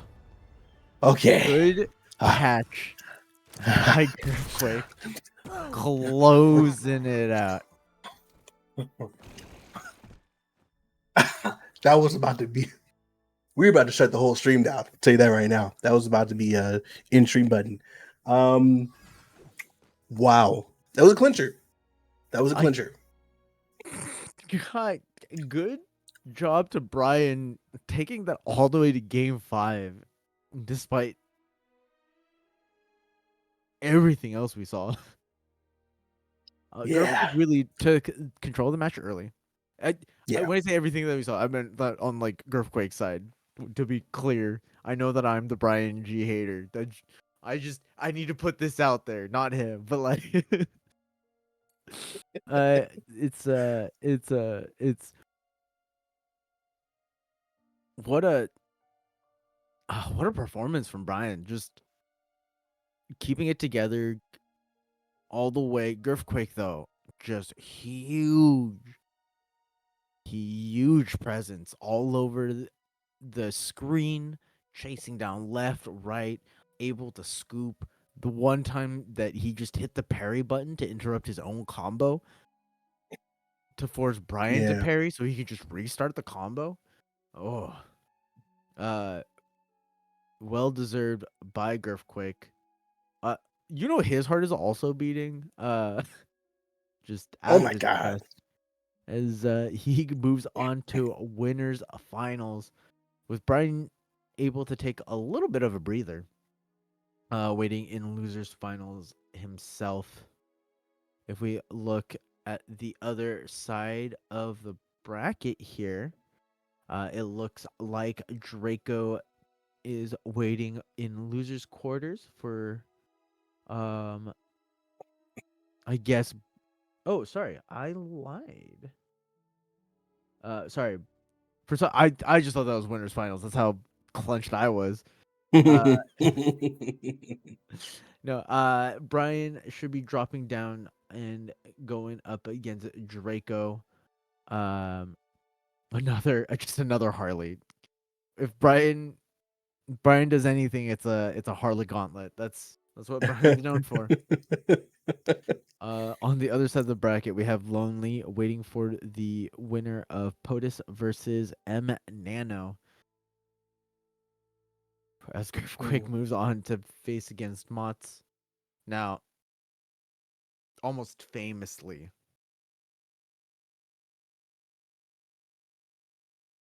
I feel like Mott's has not done well in the Harley Ditto. I feel like that could just be me. That could be me projecting, but There's one Harley player that gave Mott's legend. a run. Legend, that's right. Yeah. Other than that, I've seen Mott's pretty much spit on Harley players, for the most part. But yeah, Legend was extremely impressive versus Mott's um, in that situation there. So we got a question. It looks like Jungle actually DQ'd out of their match against Nano in the lower bracket. So now going on. Sorry. Question from the chat. Just answering the question. Oh, So yeah, for sure. so man, tonight we have seen some of probably I will say probably seen my favorite series of the Cracked Media tournament run so far was tonight. I two really good matchups that we saw, and this has been very entertaining for me. I don't know about you guys. I I am absolutely freaking loving this right now. So yeah, I'm pretty excited for getting into this winners final. Then after that, don't forget we have the two loser quarterfinal matches, also both best of 5. It's gonna, yeah, we got some intense I need to matches. remember how to breathe real quick. Just give me a second. I'm just Yeah. just I Oh, I mean, can feel the blood coming back into my brain as like my neck stops tensing. I can. Oh my god. let me say this, and if you want to chime in, feel free. So far today, I have been most impressed by Lonely Drip.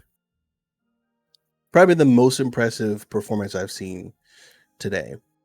As an Iron Giant main to go up against Mods of all people and take two matches and pretty much have us terrified. I mean, obviously Mods turned it around, reverse swept it, but I think throughout this entire night, didn't expect to see that sort of performance from Lonely Drip. Obviously, we've seen Iron Giants go crazy in the past, but it's been great to watch those matchups. As we loop into, we're just gonna the break up the bracket a little bit as it looks like Brian G and Draco are ready. Brian wanting the run back against a different Harley. In losers quarters, what adjustments do you think Brian makes? I don't know what you do differently as a Brian because I feel like a lot of it had been working. Of course, minus Mhm. just diving straight into the blast zone. But jokes aside, I feel like he's been playing really well. Honestly, I like the way that he has been trying to call out jumps. Even if the move doesn't connect, he stays pretty safe. I like the I'ma run into the blast zone side B, run into the blast zone side B gambit. I like that I like that he established that he can get that reversal in the blast zone early on in the match too. Basically making it so that Griffquake couldn't feel like he was allowed to challenge that. Indeed. The, So there, the I don't know what to do. I don't know what you do differently, if anything. I feel like he's played well against Harley. I think that the matchup can be difficult, but I do feel like he has played well overall. The only other thing I can think of that you can do to be more annoying is to just grab more sandwiches. Grab more sandwiches, throw more sandwiches, see if that can maybe disrupt Harley at all. Right. But I mean, Girthquake is someone who jumps so much to like get over attacks and get around attack. We saw we saw Girthquake do that earlier in the night. So it's just really good at dodging attacks. And then immediately we see Brian G get inside for an immediate combo. 36 on we're up to 54 already. Right. Yeah. Mention the number, it goes up. Yeah. Yeah. It's been 15 seconds. Oh, yeah, fantastic parry. The turkey on Rye comes out, but no connection here. The uppercut would have been off. The nice Sair to start the match. AMG is on fire. Okay, Super Ultra Instinct coming out right now. Already at 41 again. The tech read doesn't work out though. Oh my god. Brian took something personal. Yeah. Brian sees this character. Draco might need to switch just to get the red out of Brian's eyes. Yeah. Yeah. Well, 100%. It's almost like Draco's the Matador. Yeah. And Brian G's the bull. But Draco does manage to get a stop off. So okay, yeah, you got that going for him. All right. It's all good at the end of the day. Nice Sair coming out here. Can't do much with it. The parry, but the Sair doesn't connect to follow it. Dare. Sair. Up air. Up special. Another Sair. Sair again. Off the map. We'll see you later. That's 2-1 in favor of Brian G.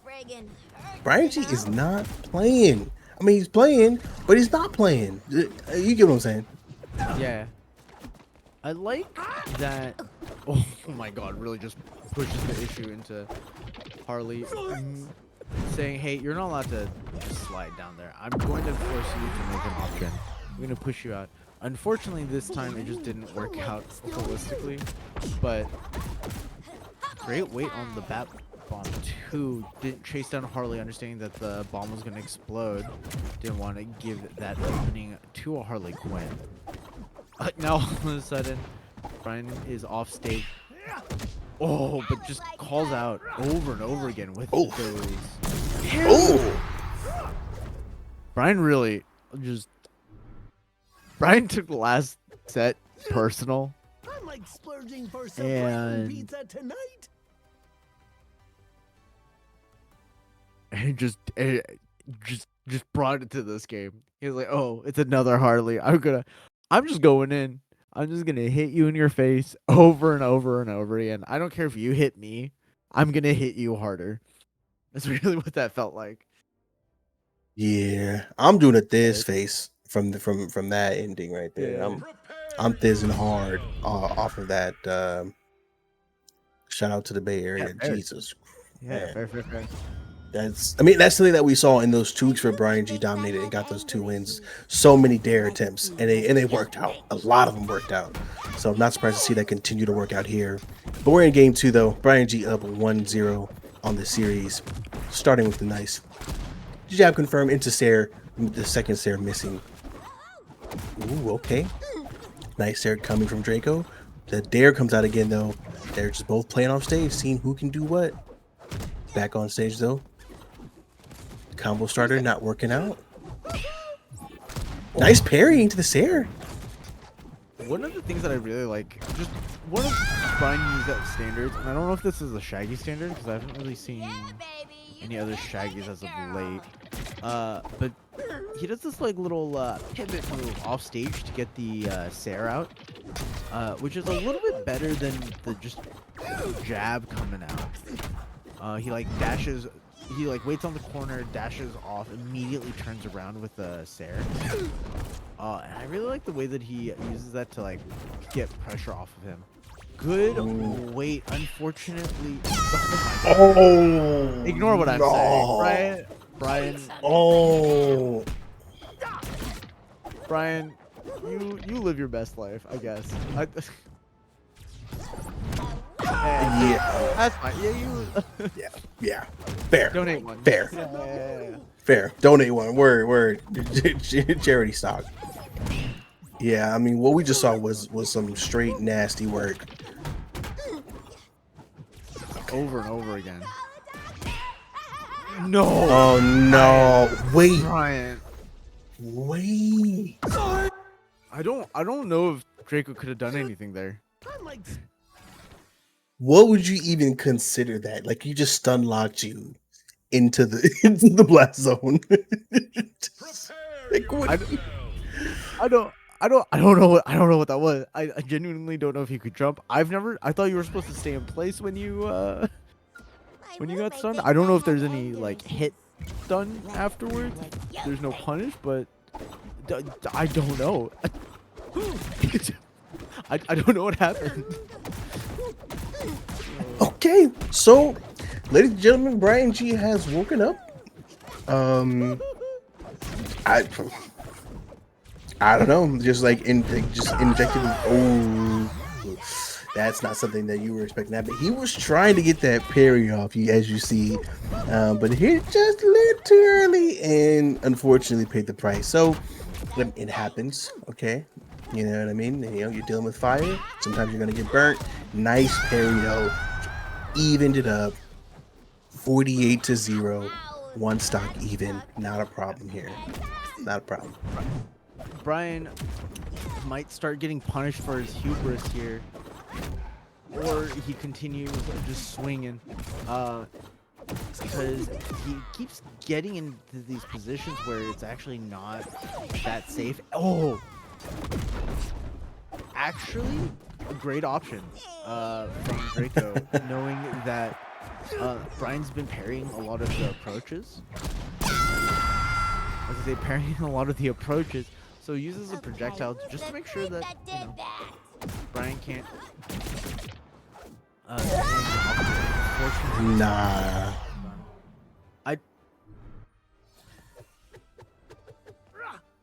man.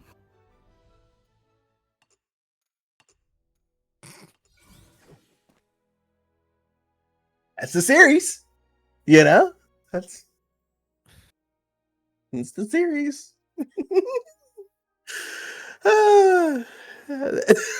Just for it to end this way, it's so unfortunate.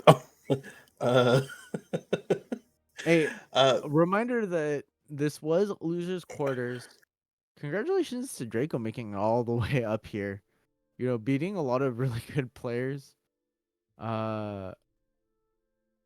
Including Califox to make it up into losers quarters here.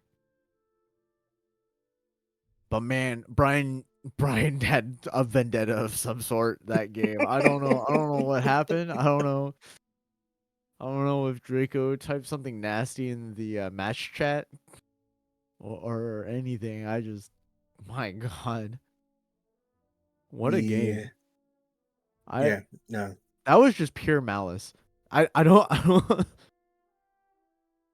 yeah, no. I mean, it when it started off, I definitely got the feeling that Brian G was just like Hey, how's it going? definitely wanted to get a little bit of payback for the previous series. Nonetheless, though, I have to give a shout out to Draco for the raid. Shout out to you. Definitely Yeah. appreciate that. GG's to Draco. And Good GG's. tournament. I know we're, like I said, sad to see you go, but congratulations making it all the way to our losers quarters. Go up against, to be fair, one of the best, consistently a favorite to take any tournament. Yeah, indeed. As we hop into game number 2 of the losers quarters. On the other side, we have Lonely Drip going up again. Potas. This is a matchup that I once again have no idea anything about because I don't see Tom and Jerry very often outside of Potas. What's your read? What's your read? This has to favor Tom and Jerry. Like this has to favor Tom and Jerry. Again, projectiles are not Iron Giant's friend. They're not. Last time you said that, Bots got wrecked for like 2 games. Yes. I'm Yes. just saying. I was gonna bring that up. So yes, true. The last time we did have this conversation, the series got a little intense. But I mean, I'm just thinking about the use of Jerry, just the constant use of Jerry. When you can grab him, the grounded up tilt. If you have the opportunity to just hit Iron Giant's hitbox, especially whenever Iron Giant uses like the side special. If you just happen to be short enough and you're Tom and Jerry, you just up tilt just to hit him with the. Sure. You know what I mean? Like you can really be annoying on Tom and Jerry against Iron Giant. But you're right though. I probably should shut the hell up and just wait for the match to happen so I don't. No, I mean you're here for your analysis, for your expertise, for your knowledge, right? And That was good. That was because of my looks. I mean, I'm just saying that Lonely Drip sometimes seems like a different beast, you know? It's Yeah. Oh it's yeah. not you, it's Yeah. him. It's Yeah. 100%. 100%. That being said, also POTUS, or not POTUS, sorry, Tom and Jerry being on the lighter side as well as far as the cast is concerned. Yeah. Does die a little quickly. Mhm. Especially if you can't keep Jerry alive. If Jerry pops so fast, especially against someone with huge hitboxes like Iron Giant, who can just kind of do both. Push Tom away and just smack Jerry around. But we'll see how POTUS handles the matchup. As we see him trying to get above those hitboxes. They dance around a little bit. Slingshots Jerry out.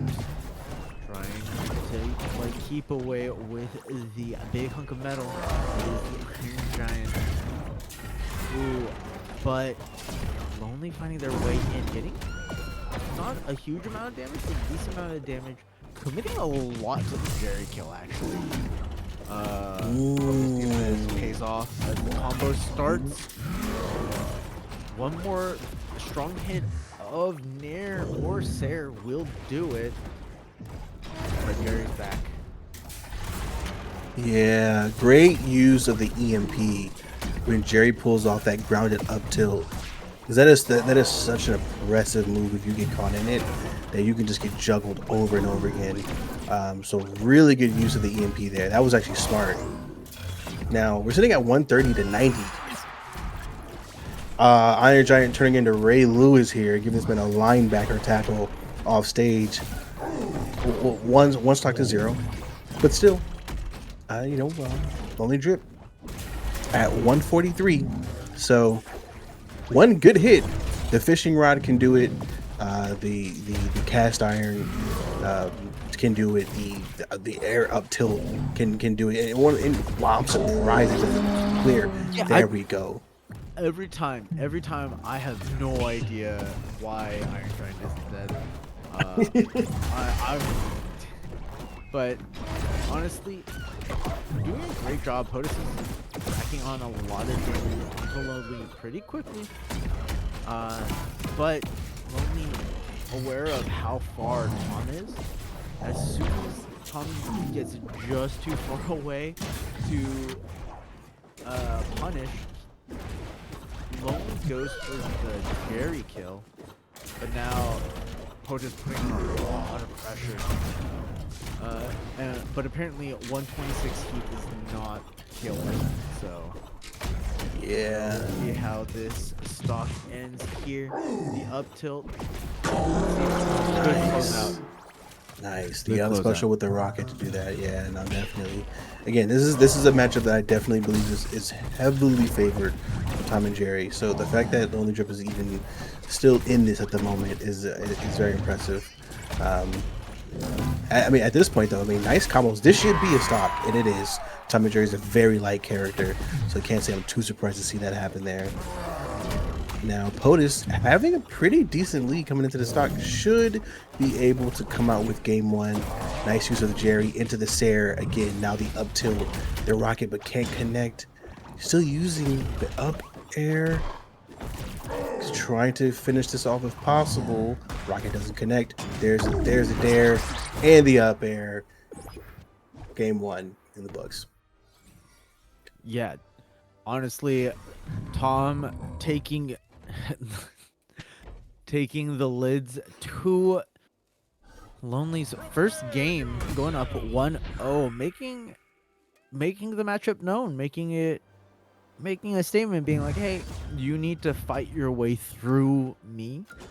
I'm gonna make sure that I throw out a bunch of projectiles, throw out a bunch of walls, and make sure that you can't approach for free.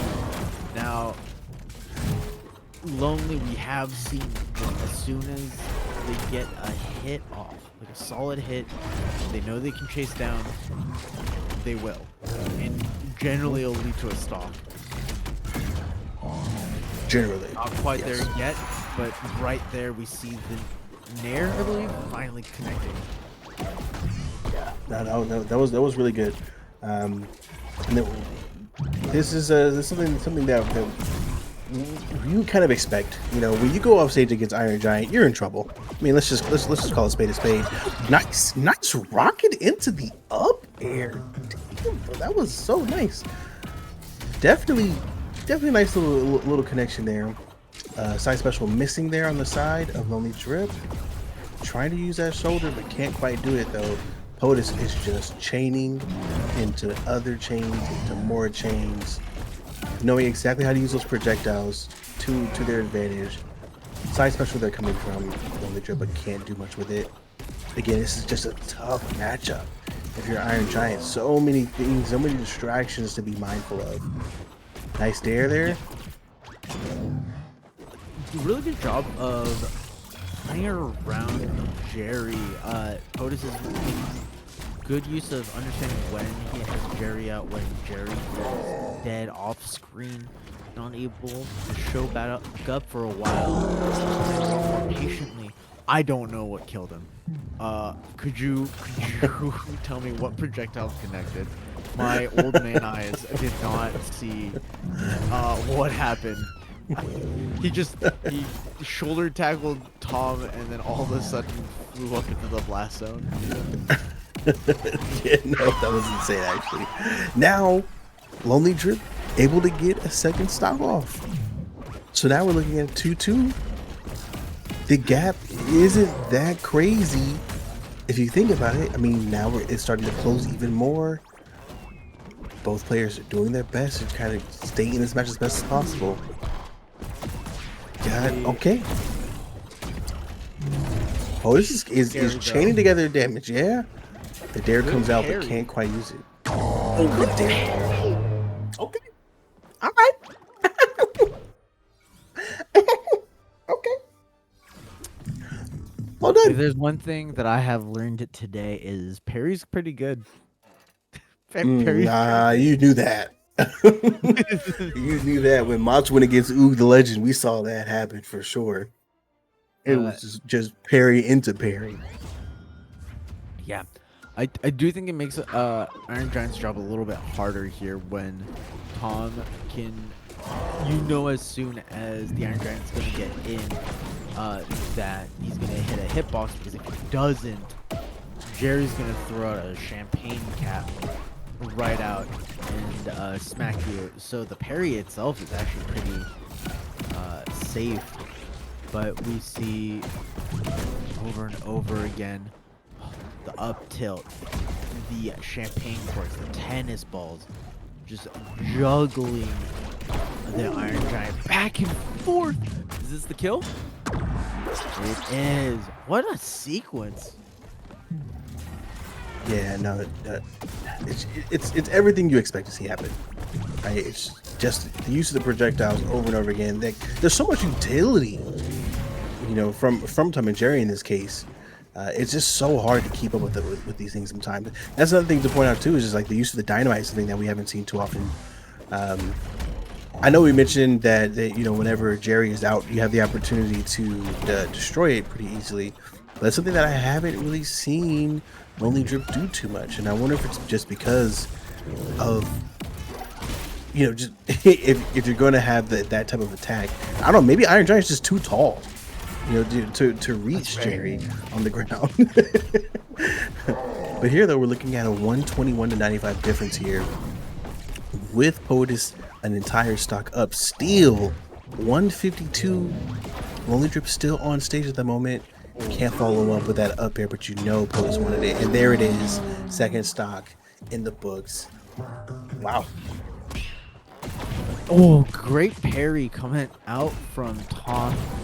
Yeah, I feel like also POTUS is doing a really good job of picking up the buddy, making sure that Jerry is not in danger as soon as all the utility comes out. Another great parry, as we see pop goes the mousy.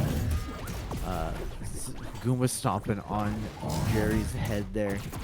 Now Tom having to play the solo fight. Not as scary for the Iron Giant, but still scary enough. And as I say that, the rat's back. And it's such a problem. 159, 115 now. Okay, one stock there for Lonely Drip, but I mean, at this point, you have to wonder what more can you do to get back into this match if you're Lonely Drip. But there's a rocket off the map. Game 3. It's over. GG's in the chat. I'm really like Jerry here. I'll disappear for a second. I'll come back. And to answer your question, apparently nothing. There's nothing you could do. You just It's tough. you just get bim bom bapped off the top. I was thinking about the Korean food when you said that. Beeping that, but okay, sorry. Oh, I was. But Now I'm not hungry. Thanks. Oh. As POTUS goes up to go against Brian Yee. Once again, I know so little about Tom and Jerry's matchup spread. It seems like Shaggy might have a little bit easier time dealing with a lot of what Tom wants to set up. Able to stay on the ground a little bit better. That super kick, having a little bit of armor on it, also helps. It's when charged up. If I remember, Yeah. it has a little bit of armor on it, right? Yeah, the super kick does, yeah. Yeah. I Uh, would agree. I do think that Brian G isn't going to struggle as much.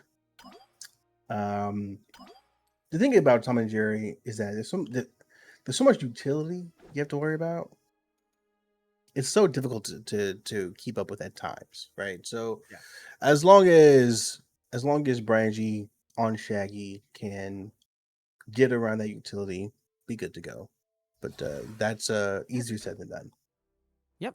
As we swing out a little impatiently up into winners final, we're just gonna get a little bit of whiplash heading back onto the top side of the bracket. As a reminder, it is going to be Mott's versus Girthquake. It's going to take a second for me to know which one's which. On a scale of 1 to 10, I It am looks like Girthquake in the Harley Quinn outfit and Mott's in the Dr. Quinn outfit. Ooh, guess I'm a bad doctor.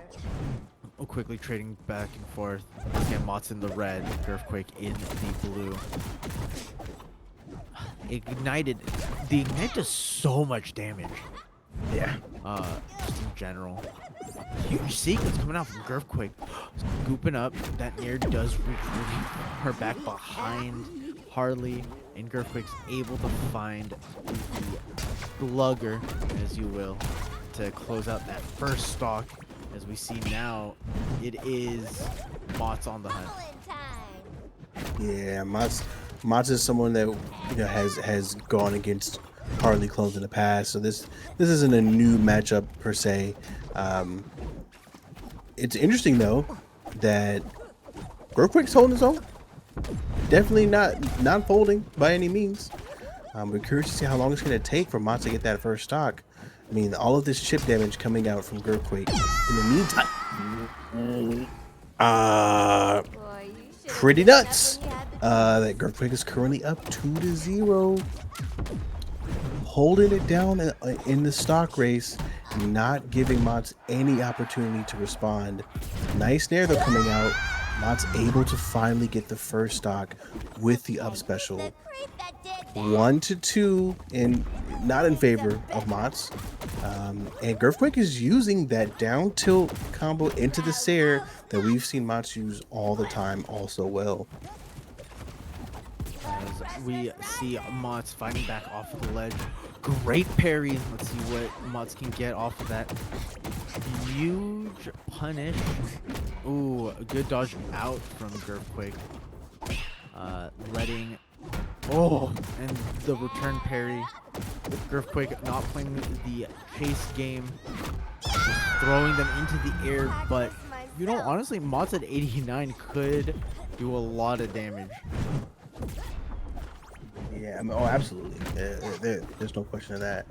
Now, the double Nair coming out here, but only working in favor of Mott's. That should be a stock there, and that is match number 1, going in favor of Girthquake. All right. We're going into game 2. Girthquake up 1-0. We have seen Mott's in a deficit and find their way back into the series. So I'm about to see if any adjustments will be made. Both ways, we're seeing some good play out of both. Seems a good play. Don't forget I really feel like sometimes Mott's needs like a little bit of warm-up period too. It always feels like first couple of games, Mott's is trying to figure out the player, like the reads, and then all of a sudden he just lands every parry in the world. That being said, you kind of want to sit in a more comfortable position than having 23 games in a row or lose everything. As we see Mott's fighting for the corner, fighting for their life at 63 heat. Only getting 18 off on Girthquake. trying not to lose this stock too early, but the bat bomb punishing Mott's for even thinking about getting a combo started. Yeah, no, Girl Quick spacing and movement is really, really Cannot good. believe you hit someone in And class. we're seeing it work out very well in their favor at the moment. Mott's trying to connect with the Nair, but can't quite do it there. Both Yeah, the players- bat bomb actually interrupting it. Yeah. Yeah. Nice parry though coming from us. Oh, but gets interrupted by the bat bomb again. Yeah, I feel like Mott's is having a harder time extending the combos this time around than we're used to seeing. And getting a little greedy with the parries here. And getting punished for it pretty consistently. Girthquake doing a really good job of just waiting for Mott's to parry. Just like that. Yeah, no, indeed. But Mott's not giving up. Dancing around. Good punish. Waited for the bat bomb that time as well. Tried to combo off of it with the slugger. But unable to connect. Oh, and unfortunately was unable to dodge the hammer. Down 2 stocks to 0. Mott's just gonna run Girthquake down to get his first stock. Friggin' hurts, you know? Hey, Unable trying to to fall scoop there. up. Yeah, I mean it's really back and forth as far as the hits go. It just feels like every time that Mott's gets 1 hit, Girthquake gets 2. And this is what that lead has turned into. Yeah. It's like can't really get anything really chained together, which is what we know Mott's for doing. Finding ways to just connect 3, 4, 5, 6, 7 attacks that just kind of put you in a blender and make you feel pretty hopeless. But Girthquake, you're right. Girthquake is finding ways to get out of it and kind of reset enough. So you're really just doing chip damage at this point. So it's almost like you need to play more patient the girl side of Mott's, just to kind of continue to get more attacks off. Girthquake following up there with a nice nair. Both using the bat bombs, but not much coming out of it. Oh, the bat bomb use there though did work. 2-0 in favor of Girthquake. Going into Now- game 3. Now, Mott's is not a stranger to these 2-0 situations. Mott's isn't even a stranger to reverse sweeping. But clearly something needs to switch up just a little bit when it comes to the game plan here. Waiting just a little bit as we look, watching the perks happen, watching that beach ball spin above Harley's head. Mott's needs to lock in now or be sent into the loser's bracket, possibly losing it all. Now we're starting a little bit of a dash dance to start. Both players pulling out the bat bomb. One of them connects though, and a great job from Mott's connecting the Sair immediately. Just super aware, super ready for the DI and making sure that they get in there as quickly as possible. Yeah. In this matchup, I say that in order to adjust, Mott's just needs to play more patient. I think Mott's wants to do Mott's things, and I have no problem with that. But you're gonna have to just play more patient. Just kind of fill out your opponent's movement and move around it. See, right there, throwing out. This isn't the first time that I've called out Mott's for throwing the Nair out there and just holding the entire charge across the platform and getting punished for it as a result. Right. So again, just play a little more patient, find different ways to get inside. Mott's is one of the best when it comes to setups, right? So just be more cerebral in this matchup. That being said, Girthquake continue playing their game, taking that first stock as we are bouncing back and forth. Girthquake dancing left, right, up, down, all over Mott's and just not letting Mott's breathe. Great parry to break the cycle. Unable to connect it with the up special though. Now needs to hunt for the kill. Finally connecting, but 52 points of damage is nothing to sneeze at, as both bombs are connected to Mott's. Mott's is now trying to find momentum, find their way back into the game, as we see Earthquake slow it down just a little bit. Yeah, not surprised to see this is happening now. Both players are doing a little waltz with each other, trying to see who's going to do what. Of course, they both have the Jack in the Box out, so they're not going to play super aggressive in that situation here. But Mons is ignited, taking extra chip damage. This is not a good look. You want to try your best to avoid it. And also, Earthquake's ignited. Both players just finding their way into that situation there. Ooh. That could have been an interesting combo setup. Nice dodges from Mons to get back on the platform, but it doesn't matter. Catches the neutral attack there on the platform. Second stock going in favor of Earthquake. Mons is going to have to really lock in at this point. It really is feeling like Mons is actually running his own combos. That's the second time that I've seen where Mons will have the Bat Bomb attached to himself, go for a jab combo and have the jab combo broken explicitly from the Bat Bomb in a situation where he could have gotten a little bit more damage for just doing like a raw neutral attack or a raw down attack. But you know, sometimes that's how the dice roll. Mott's getting sent out in a sweep. Yeah, no, just no straight sweep. Griffquake's playing today. Griffquake is ain't playing no games. yeah, Griffquake doing a great job moving forward. Think about this for a second. Earthquake had to go through the last 3 people Earthquake went through, all former first place winners of our tournament. Jungle, I mean, yeah, Brian G, Mons. just the 3 of the best players in the world, period. Yeah. Too, right? Like you're not Yep. let's not sneeze at it. Yeah. Congratulations, Earthquake's sitting comfortably on winner's side, waiting for the challenger. As we swing down into losers semis, Brian G versus the Tom and the Jerry threat, POTUS.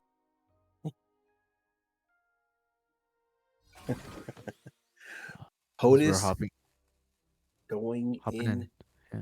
with Brian G. Tom and Jerry into Shaggy. This will be interesting. I don't know if we've ever seen this matchup before. I don't think I have. Like I said, Tom is just like a character that I don't. A lot of the times, I have like feelings about how I think things should happen, but Tom and Jerry usually end up either hitting way harder or way softer than I expect. But I mean, we saw there has the potential to kill Iron Giant pretty early. Has the power is strong enough to do that, so that's a pretty decent amount of power. But they do die early, and somebody who loves punching people who die early is Shaggy. Shaggy doesn't really want to deal with heavy characters like Black Adam, like Iron Giant. He just wants to knock you around a little bit and ask you, "Hey, what you doing over there?" Yeah, come eat this uppercut real quick. Yeah. Honestly, I was gonna say that it's really nice of Shaggy to share a sandwich with somebody who is traditionally glutton. Look at Yeah, indeed. Both looking at I was gonna say, just got hit in the face a couple of times. Wow. Just got poked out actually by like random aerials. It really felt like Brian had a decent amount of control early on, but these tennis balls and the corks just really racking up damage slowly. Good reversal though. Yeah, indeed. Pretty even matchup coming out of both of these right now.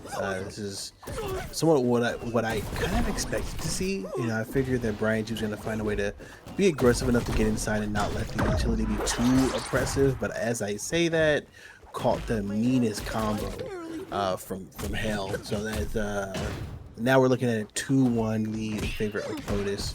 Nice parry from POTUS, using that tennis right. Can't do much with it. Nice little combo there from Brian G. Yeah, indeed. Almost connects with the other special. There it is. Second stock. 38-0. This is any player's game.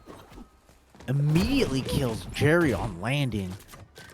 Super kick strong enough to just delete a mouse's life. As we see, almost a reversal from Tom and Jerry. Brian just trying to land at this point. Finds his way to the ground, but unfortunately gets caught out by POTUS. POTUS did it. Okay, man. Okay. Good game. I have a question for you, and this is more of a, because I haven't been keeping up with the patches kind of thing.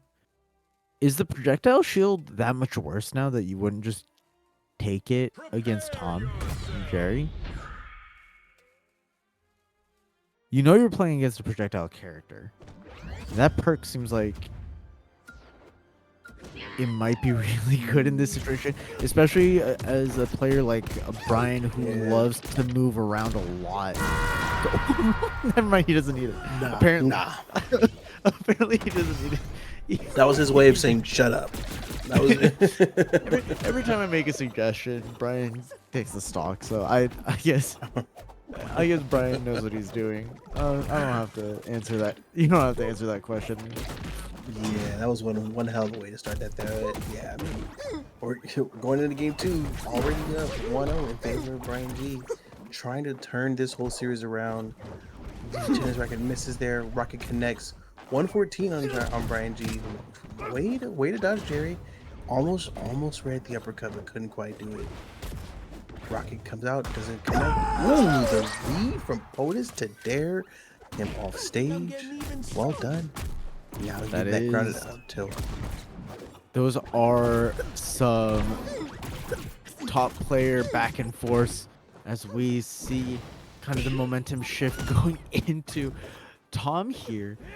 Great parry coming from Brian, and see over and over again, but just the top of the head peeking out of the corner, just getting pushed down into the blast zone, but able to return the favor. It is 10-0. Last stock already in game 2. Somehow doesn't land anything. I felt like it should have connected on anybody, but didn't quite land anything. As we see the combo start, Brian just trying to stay grounded here and hunt for Tom. Already at 107. Great near to interrupt the pressure. This is the last stock hit. The Sarah coming out of Tom and Jerry. Oh, buddy. You gotta be careful. That is the up air to get the second game. That's it.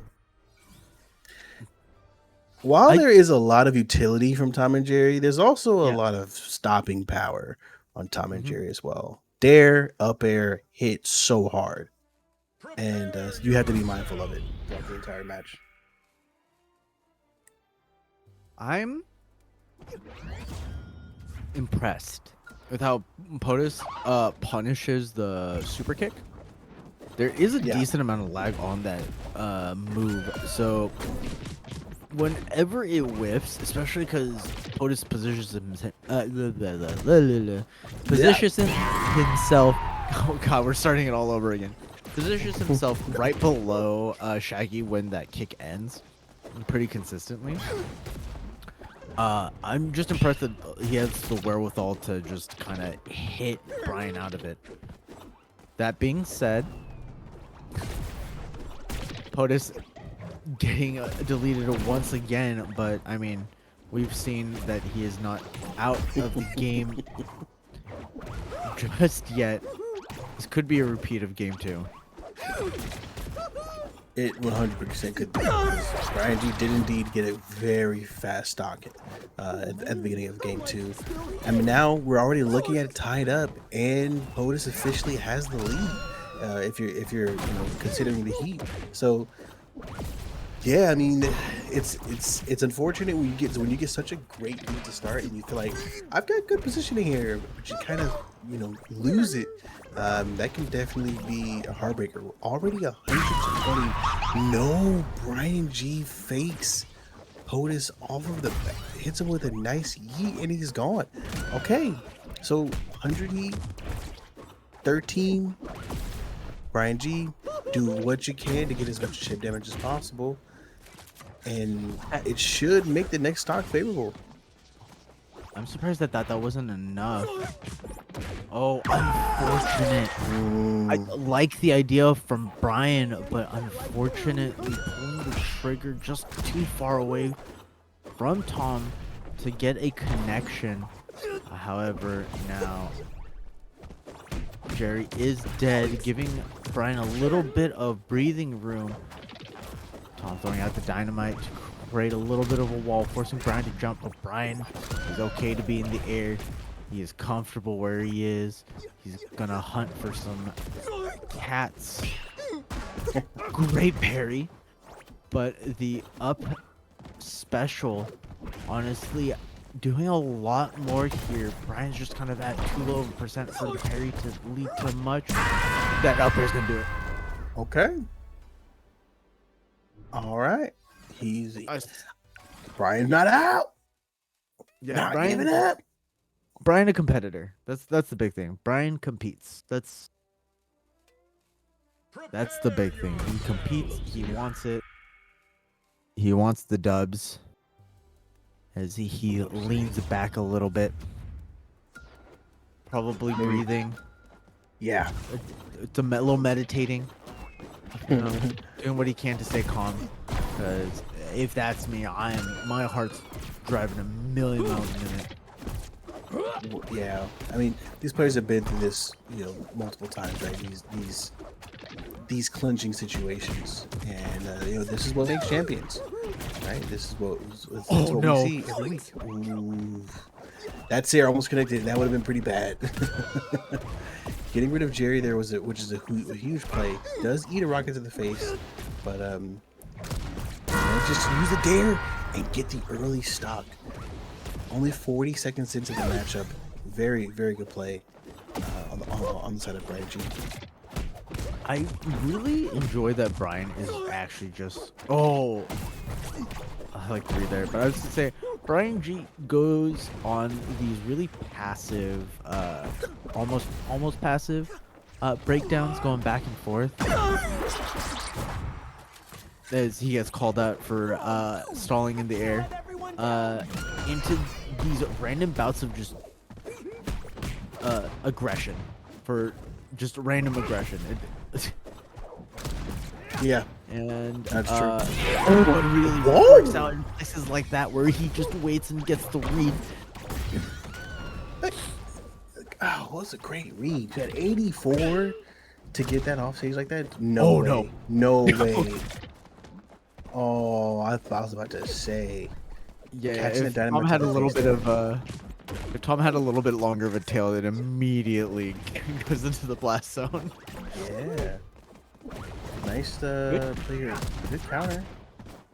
Yeah, I was gonna say good trap placement. Really just preventing Brian for contesting that corner.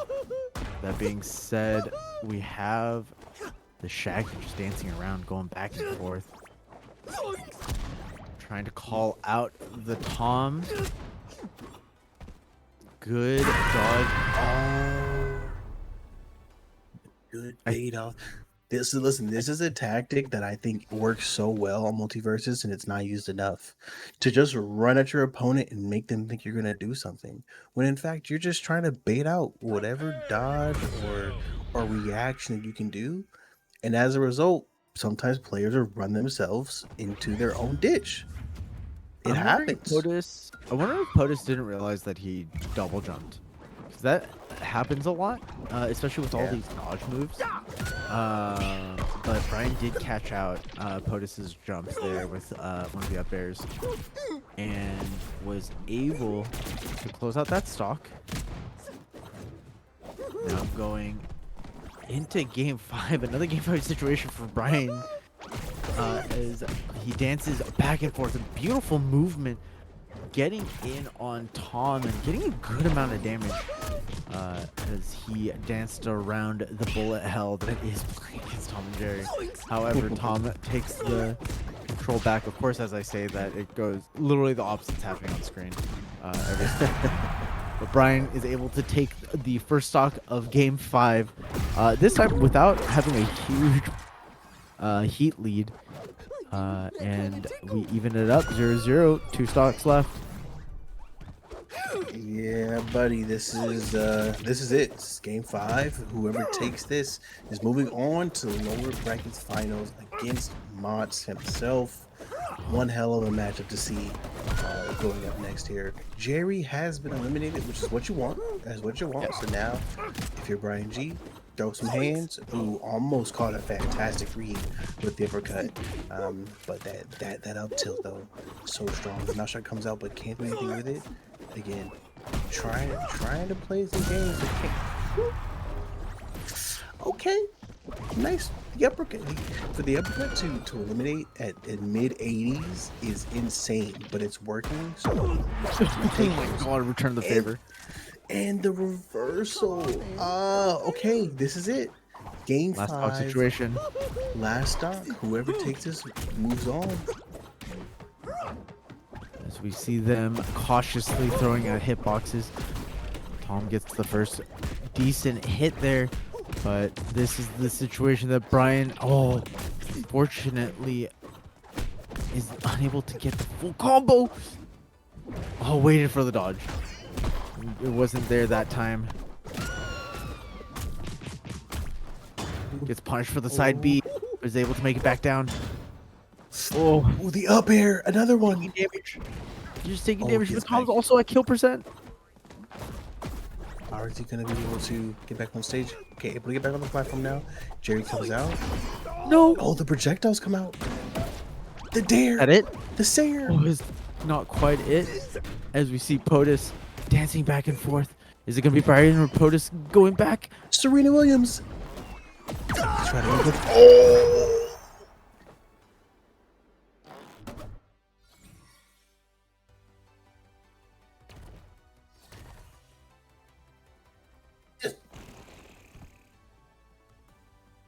Very nice. Say hello Very to my nice. little friend. His name is Jerry. As his POTUS closes out the game. My Done. god. Well done. What a series.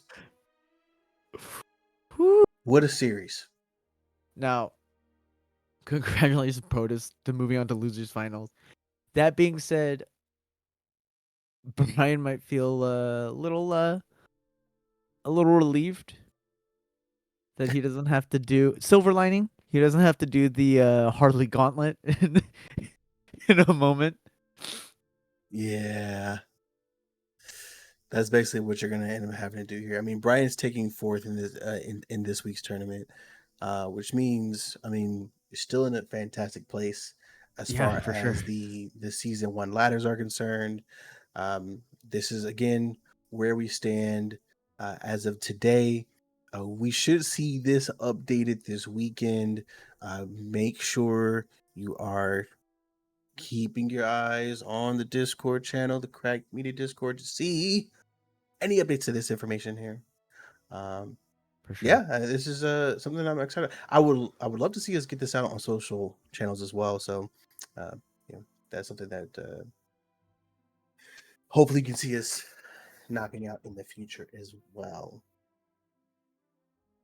As we go into losers finals, I think we're just waiting on the players to lobby up. I feel like I could have. I feel like I could have used a better. It's fine. Mots needing to go up against this legend. Mind you, Brian is the one to put POTUS into losers. So now POTUS making their way back over Shirogane, over Nano, over Lonely, now over Brian G, going up against Mots. We wait for our Harley player. It's a difficult bracket. As I say to my right here. Who you Moving telling? over. Who you telling? Again, you just mentioned the people that POTUS had to go through to get here. Yeah. I mean, that sounds very difficult. All right. So, yeah. Nah, there's no question. I'm again, I'm a Stephen A. Smith of this. I'm gonna talk it up. But if you put the sticks in my hand, I'm not going too far. So I'm just impressed to see anyone who's able to make this sort of progress. You're doing well, brother. Just keep pushing, keep going. And in the situation, in POTUS's situation, you got to keep going through that Harley gauntlet. So here we go, As both players. we see the last 3 games for each player here. You know, POTUS going through the ones that we mentioned. Mott's getting knocked down by Girthquake. We're going into game 1. I'm excited. What's your read? What's your read? How do the bat bombs play into this whole situation? Yeah, not going to be so easy to connect them against Tom. Smaller hitbox. If you can connect them and you can use those to chain combos, Tom's in freaking trouble because light hit, light character. We saw Tom going out to Shaggy uppercuts at 85. So bat bomb's gonna hurt. Just you don't want to eat a bat bomb. Period. I mean, But these pairs are really working out for everybody who's going up against POTUS. I don't know. It doesn't really seem like Tom's racket is that predictable. But I mean, clearly these players have played a lot more against Tom, as Tom has clearly also played a decent amount against Harley, ready for the up air and parrying that to get the spike kill. The spike also sending at a really juicy angle. It looks like a not directly down but slightly outwards, making it hard to hug the wall. Just making it really hard to catch a good recovery angle. You see them dancing around back and forth around each other's hitboxes. That's POTUS just running a clinic. Yeah. You need to check up because he's making this look a little free. Yeah. Might be some boo boos that need to be checked up on. So we'll have to get back to on that. In the meantime, Mott's is trying best to get inside, make something happen. POTUS is only at 105 heat at the moment. Tough matchup so far. Tom and Jerry again, a very quick character, quicker than you expect him to be. Utility, fantastic. It's one of the reasons why I was always surprised that we didn't have more TJs in this tournament. But I realized that early on, Tom and Jerry did need some buffs to make the 1v1 match a little bit better. And now we just saw POTUS take game 1. Pretty convincing. I was gonna say, really just felt in his control the whole time, able to dance around all of Harley's just approach options. The bomb, the dash attack, the Sair. Just it really feels like not necessarily a Tom and Jerry thing. It really felt more of like a POTUS being able to take advantage of the spacing, of the movement. And sometimes that's what you need, and sometimes that's gonna win you the game. Yeah, it's a fair point. It's a fair point for sure. POTUS might just be that guy. Might just be. As we see a little bit of dancing going back and forth, but POTUS getting the first couple of hits here. Mott's trying to get in using parries. Once again, another person who I feel like moves around a lot. So I feel like that projectile shield perk might be really good. There must be a reason why people aren't using it against Tom and Jerry. I'm not saying that I know everything. As POTUS just didn't have the resources to get back onto the wall, it seems like, or was just like not ready to try to get to the wall. Yeah, it's hard to say in that situation. As we see finally getting some purchase here. Matza's getting some damage down, but POTUS once again getting those up tilts and carrying. One of the big things is like it carries you to the corner, right? Like from center stage, Tom just brings you to where he wants you to be. And Oh my getting that goodness. there. This is a cakewalk. This is yeah, he's literally just walking back and forth using the paddle, just knocking Harley up and into the air, bringing her to the edge, and then smacking her down into the bottom blast zone over and over again. Indeed, as we're seeing it again. Oh, almost worked out a second time. That could have been pretty bad. The Nair finally comes out, gives Mott's the second stock here, 2-2, but Mott's is down 71. You're gonna have to really turn it up here. The up tilt coming from POTUS into the up air. That's game 2. I did. They didn't really give me the chance to talk too much. You pretty much had control of that matchup there. You were holding down there, Quang. You were holding down. Hi. Prepare yourself. That's just Thank you. a slick matchup. Yeah, of course. Now, game 3. This can be it if POTUS is able to take it. Mott's did solidify a reverse sweep earlier. So again, it is possible. Dash attack comes out, does not connect, unfortunately.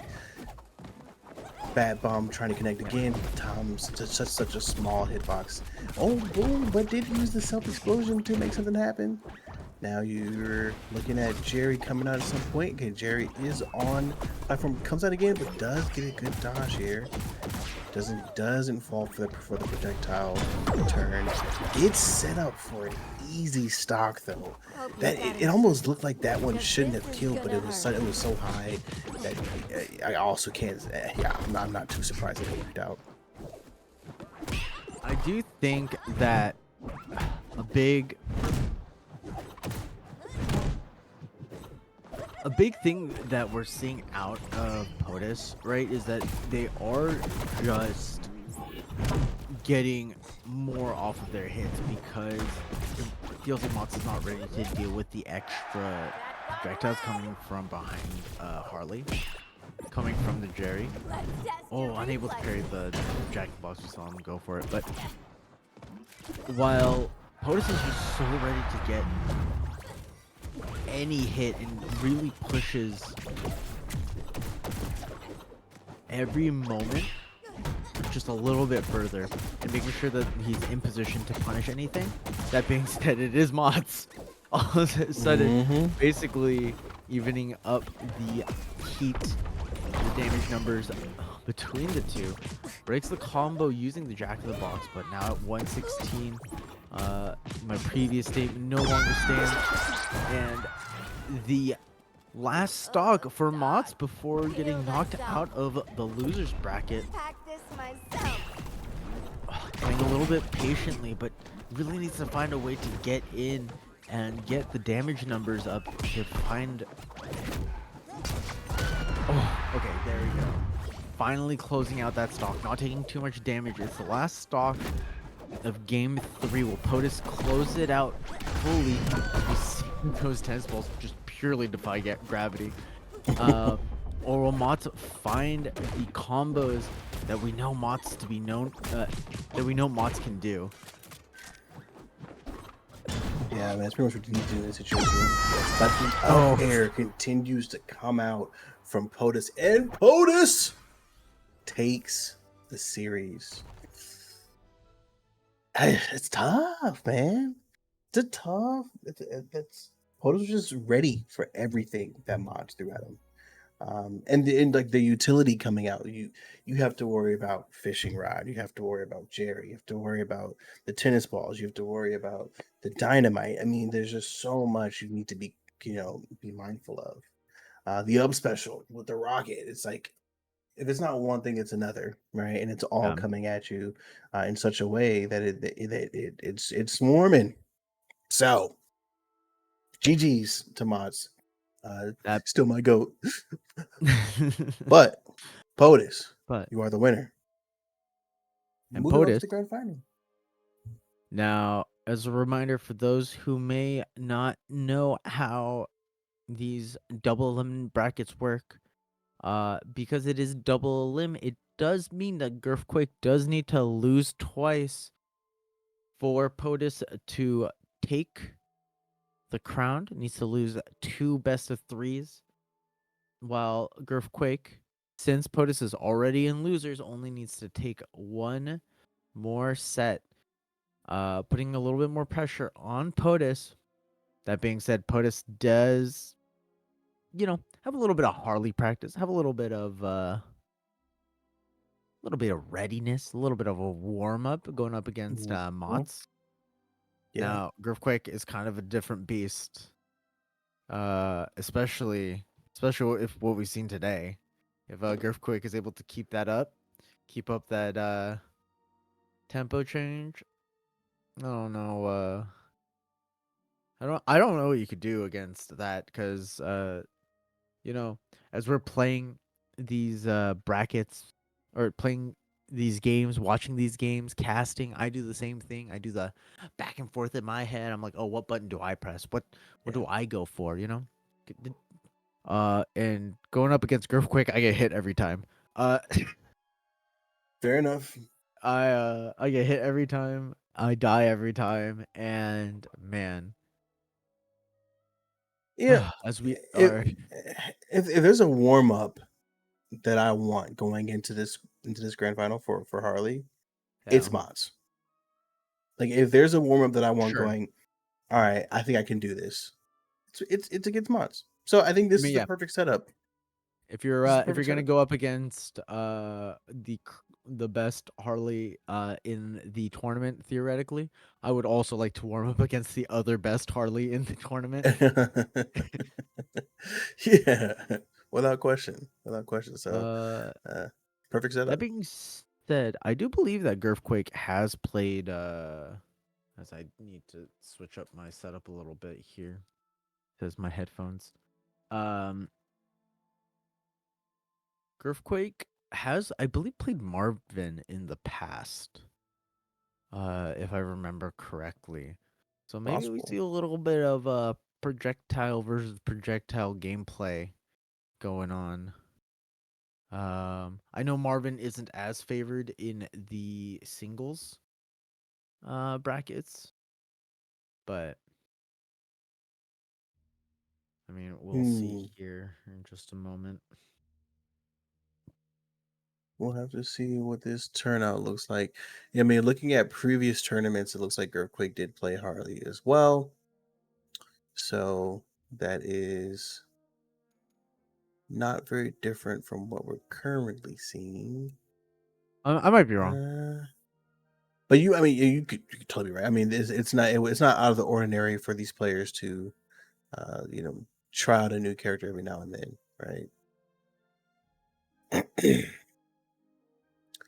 uh, Going through the other brackets, I see. Yep, nope. There's another Harley tournament from Girthquake.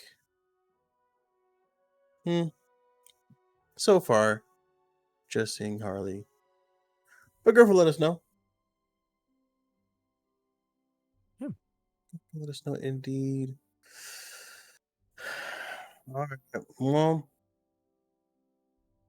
we're now in the grand finals. Predictions. We're doing it.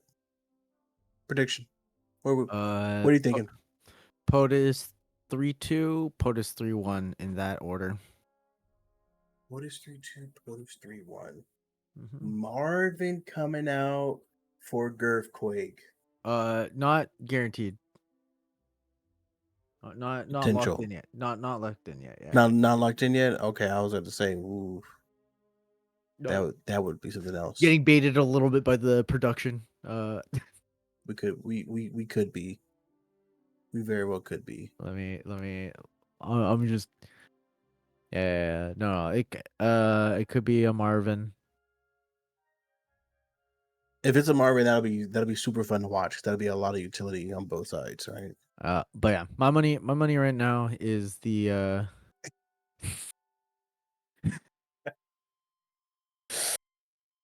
my money is on the man, the myth, the legend, POTUS, who has been playing honestly out of his mind in the last 2 sets No, POTUS has or been 3 sets, playing honestly. insane, So insane. carry that momentum into grand finals. I think he resets the bracket with a 3-2 and then takes it home with a 3-1 victory. Mm, Though I've unironically bet against Earthquake this entire tournament. Uh yeah, yeah, to my detriment. So Earthquake yeah. Earthquake beat Jungle, Brian G, Mott's, all people who I had as favorites for this tournament. That is so true.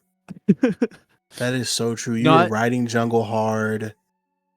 You know, not not to like discredit Earthquake as a player. That's not what yeah, I'm saying. That Earthquake is good at.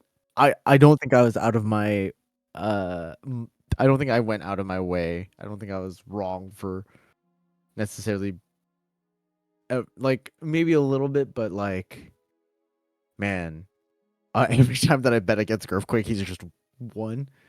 So yeah. who knows? Maybe I just cursed POTUS, but I once again I think POTUS wins the whole thing, based on the Coming out on gameplay that top. we have seen recently. Ooh-wee, this is a lot to consider. This is a lot to consider indeed. All right. I mean, we've already seen POTUS take down a Harley player, and POTUS has been surprising us, shocking us all night. I I I mean, you have to assume in this case, like, all right, well, POTUS, you have the advantage. You're warmed up. Show them what it do. Tell them. Just tell them. Let's go That- game 1. Different Harleys, same Tom and Jerry going into Sky Arena. Score is 0-0 as we were in our first game. A little bit of poke damage coming out. No big hits quite yet. And of course, right as I say that, POTUS gets a decent up tilt and able to punish Harley for jumping, and hasn't been touched quite yet. Able to get the Sarah off, but not able to connect with much more past that. Yeah. Now this is. I mean, it's game 1, right? Like, Yeah, both players for are sure. filling each other out, trying to figure out who's doing what. Yes, POTUS does have experience, but has warmed up against Harley. But Earthquake could play a different type of Harley compared to Mott. So, play a little passive, see what they're doing, get some good reads, and go from there. Nice from Earthquake though, not letting you breathe at all. You love to see it. Okay, first stock being taken by Earthquake here. This matchup's looking pretty balanced. I think this is the grand finals that we were expecting indeed. Good idea to run off the map, come back, use the rocket just to create some more space. Dodges the dash attack, up tilt into the down tilt. What do you do? Ooh, okay, good deflection of the bat ball and the rocket to send you off. See you later. Go to the moon. We'll talk to you later. Able to really do a good job of taking up space. POTUS has been just making sure that he's able to claim territory on the stage. But every time that Earthquake does catch POTUS in the air, catches the Tom and Jerry jumping a little bit too much, Earthquake is the type of player to not let you land, and will keep the upward pressure and making sure that You are in the most vulnerable place you can be. That being said, great call out coming out of POTUS. Ow, that friggin' hurts, you know? Yeah, using that dare to get Girthquake on stage is huge. And Girthquake just returns the favor. Like, no big deal. All right, we're tied up. Any man's game. Final stock for game 1. Dynamite comes out. Good space, or good use for the space itself. Bomb has been self-attached. Can't do much with it, unfortunately. Trying to use Now- the tennis racket, but can't do much. Now, this is kind of the situation that we see POTUS climb back from in his bouts against Brian Yee. He's just playing a little bit more patiently, has paid off in the past, and able to swoop Girthquake from so far behind, and able to catch with the up tilt again. Great movement from Girthquake to get out of the combo. But now Girthquake is at 102. Gets punished for trying to parry the hit with the dare.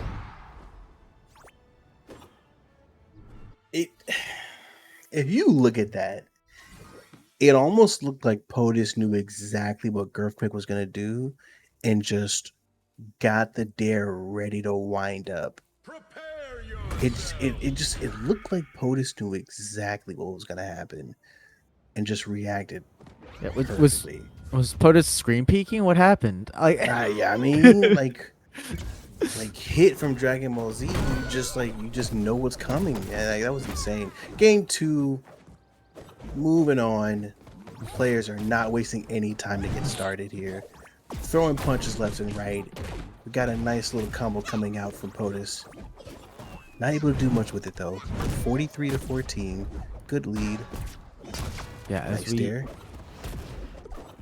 kind of in a dangerous position. Like I said, Girthquake's really good at punishing you for trying to land. That being said, we see just dancing a little bit in the corner, dashing back and forth, but was a little bit too close to the blast zone. Apparently, Trophy's Edge side blast zones are relatively close to the stage, and Girthquake taking full advantage by knocking Tom straight into it. As we see Girthquake keeping up the pressure, doing a really good job in game 2 of making sure that POTUS can't play the game that he wants to, make sure that POTUS isn't allowed to just throw tennis balls every which way. But the pressure continues. 72 points of damage already on Tom, and it doesn't feel like he's had a turn in a while, not able to play the game. Finds his way back onto stage though, finally. The up tilt might do it, and there it is. Finally getting that first stock, but at 88 heat. I don't know what you can do. Pretty tough. You're gonna have to really play some very smart MultiVersus in order to get yourself back into this matchup. Already caught a Sayer into the neutral attack. Bat bomb going up, trying to see if you can make something happen with it, but can't quite. 109 sitting on POTUS here, trying to play a little smart here, use some spacing.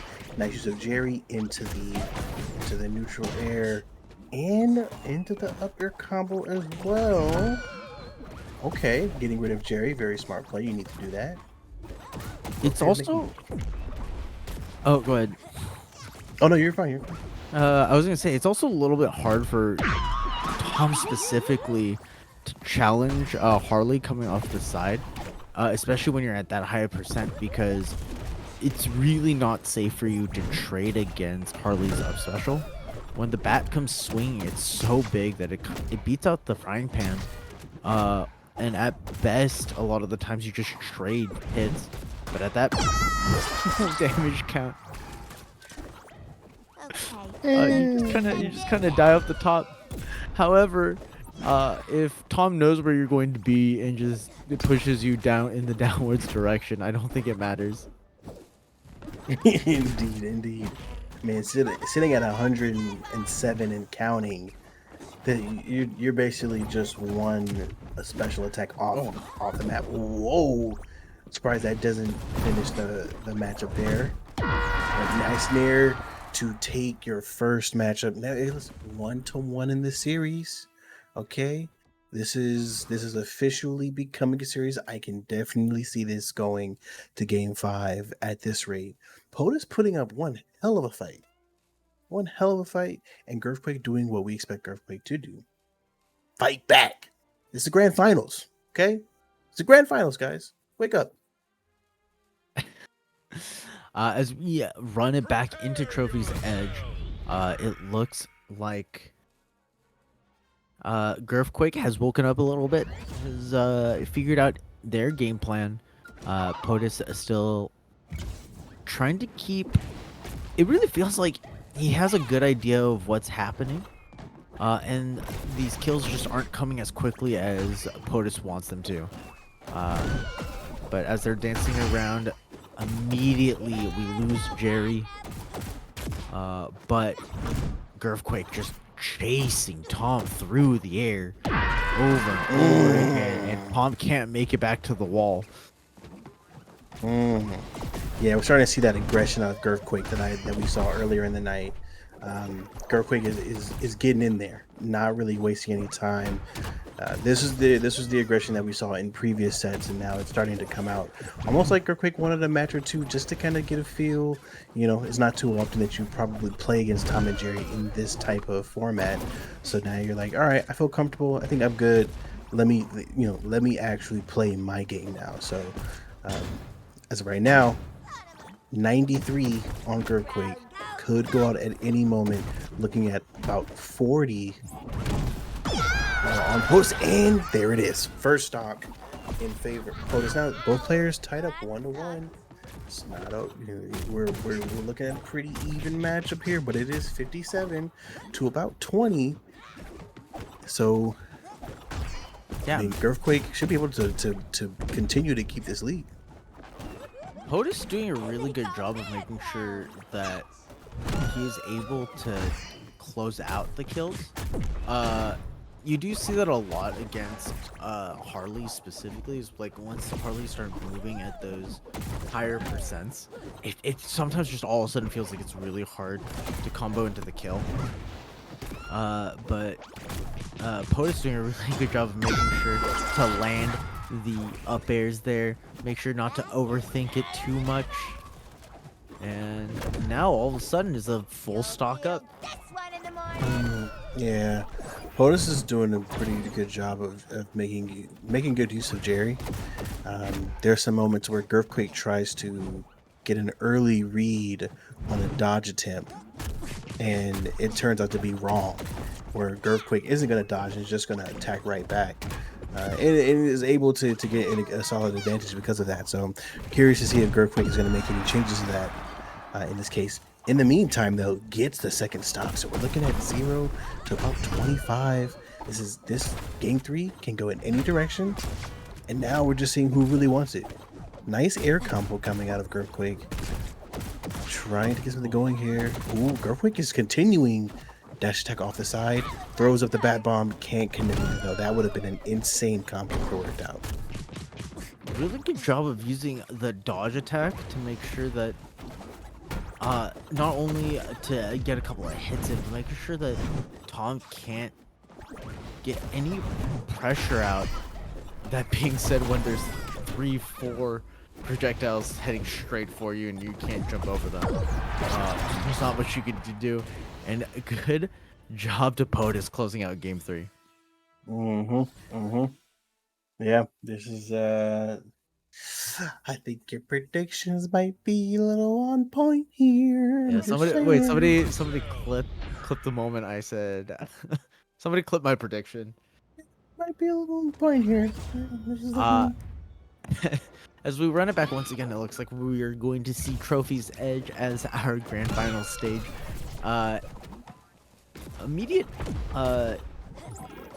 defensive maneuvering from Girthquake, deciding that it's a little bit easier to deal with the projectiles from a full range, but now we see POTUS taking away so much space, trying to make sure that if Harley goes to center stage, it has to be with a fight. Yeah. Yeah, yeah. Anything that you're gonna earn, you're gonna earn. It's not gonna be given to you whatsoever. POTUS is making it very difficult to get anything going. Movement has been solid pretty much all the time. Use of the utility. I mean, and sometimes there's use of the utility just to stop your character. Not necessarily to use the utility for an advantage, but it's just to allow your character to switch up the momentum. That POTUS is doing. So it's very good movement. Unfortunately, moves right into an air and goes off the map. So and then gets the payback right after that. So we're even here. We're even here. 1-1. This matchup currently any player's favor. Good parry there coming from Girthquake. Follows up with a good nair. Nice read. Getting into the air combo as well. Oh, another dodge read. Can't connect with the up air. Jeez, Girthquake is rolling right now. Oh my gosh. Sir. Relax. Back and forth and back and forth. Girthquake not letting Tom or Jerry have a second to breathe. My God. As we see, going into the next stock, POTUS really needs to find some sort of footing before taking on too much damage. Luckily, Harley's already at over 100 points of heat, and Tom just needs... Oh, I was going to say just needs an up tilt or a stray rocket. Is able to find that finally as we go into the final game, or final stock of game 4. If POTUS takes this, we reset it, and Girthquake needs to close out the game to make sure this goes to game 5. Not quite killing there. Is that it? Oh, wow. Convincing stuff. Ooh. Convincing stuff from Girthquake as we rock straight into game 5 here. Ooh. Nah, Girthquake was different for that one. That little whatever you did off the map, bro, that was okay. Really just hunting through the big thing about like Harley Nair, right, is that it covers so much area because it starts at it starts behind her, like behind her back, and then she full swings all the way below her. So it's gonna catch. That being said, I don't know if Tom has any hitboxes that really challenge that, especially when Harley's at like -6. But enough about that. We're going into game 5 of the first grand finals set, and if Girthquake has anything to say about it, it'll be the last grand final set here. Once again, POTUS needs to win a whole nother set to take grand champion and our prizes. As we see the up air come out, really just catching Harley out over and over again and keeping the pressure up in game 5. It's 100 points of heat. You know what? To 56 points of heat as Harley is unable to make it to the wall. Indeed. I gotta give props to POTUS for that neutral air read on the baby with the bad bomb that came out. Yeah. It's like he's like pre-cooked up the racket knowing that bomb was coming, and deflected it perfectly. Like that was insane. We are just seeing some insane movement right now. Like, okay, all right, there it is. So Girthquake able to even it up here, 1-1, down to the wire. Both players know what's at stake here. And they are not playing games. The side. Oh wait, are you able to dash attack? The mod special almost came out, ladies and gentlemen, but it didn't get to work it out this time. Up tilt into the down tilt as well. They just kind of another dash attack. Can the bomb connect? The bomb does connect. No. But it goes off too early. That could have very well been another stock. Yeah. if it's just a second later. A little bit of life coming into Tom here as Girthquake is just sharking underneath. So we see the dash dance come out again. Great up tilt there, really catching Girthquake off guard, and is now desperately trying to find any opening. Oh, good dare. Oh, but the up air doesn't connect. Oh. Rocket comes out unable to finish out anything. I'm surprised the Sarah didn't kill there, but the This'll be up fun. special for sure will. Now Harley hopping in at 115. It is a little scary for Harley, but all of this is extra credit as far as Girthquake is concerned. So 45, 56, 66 is not stopping. POTUS needs to find a way back onto the ground. Ooh, this is so tough. Jerry's gone. So Oh. Girthquake has a bit of an advantage here. Bat Bomb comes out, doesn't connect. Uses the up air special. The Nair! The Nair off the map! Girthquake is Girfin! Aw, Puddin'. Did you Girth enjoy is that? Girfin! Okay. Ladies and gentlemen, you have your grand champion for this week, The new Girthquake. this week's Crack Media Singles champion with a huge reverse snare call out is Girthquake. Congratulations on the Harley. Can you say it was one hell of a move? Now, again, let's take a second to reflect. Right, we've got the season 1 leaderboards. Right, again, we're gonna have to look at this multiple times throughout the night. It might be easy to forget. Currently, we do not see Girthquake on this leaderboard. Yeah. I have a feeling that could change. Yep. So just give it some time. Right. Okay. We have a few more weeks, right, before before we get down to the invitational. So, Girthquake, we want to see you back to defend this title, to do what you've been doing. Show them what to do. Yeah, that was a fantastic situation. Love that. Congrats to Girthquake and POTUS as well. POTUS showed up today, went crazy. So, shout out to both players. I'm still thinking about it. I'm still thinking about it. All right. Thank you all for watching this week. Shout outs to everybody in chat. Shout outs to our boy Justin doing the production, getting all these graphics up. Shout outs to Juice for joining me this week.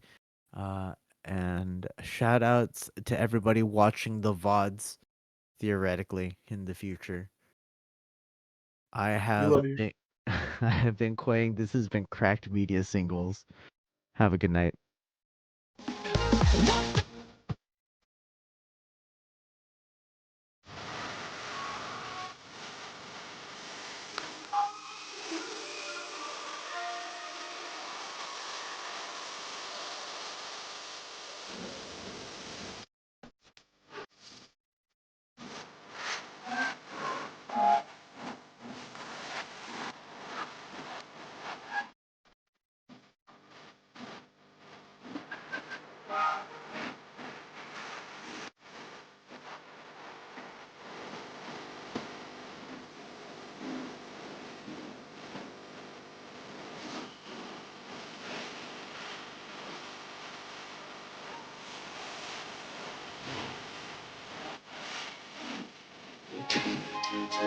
What's this? Oh my god, climbing from the bottom takes way too long. Tell everybody that I'm sorry.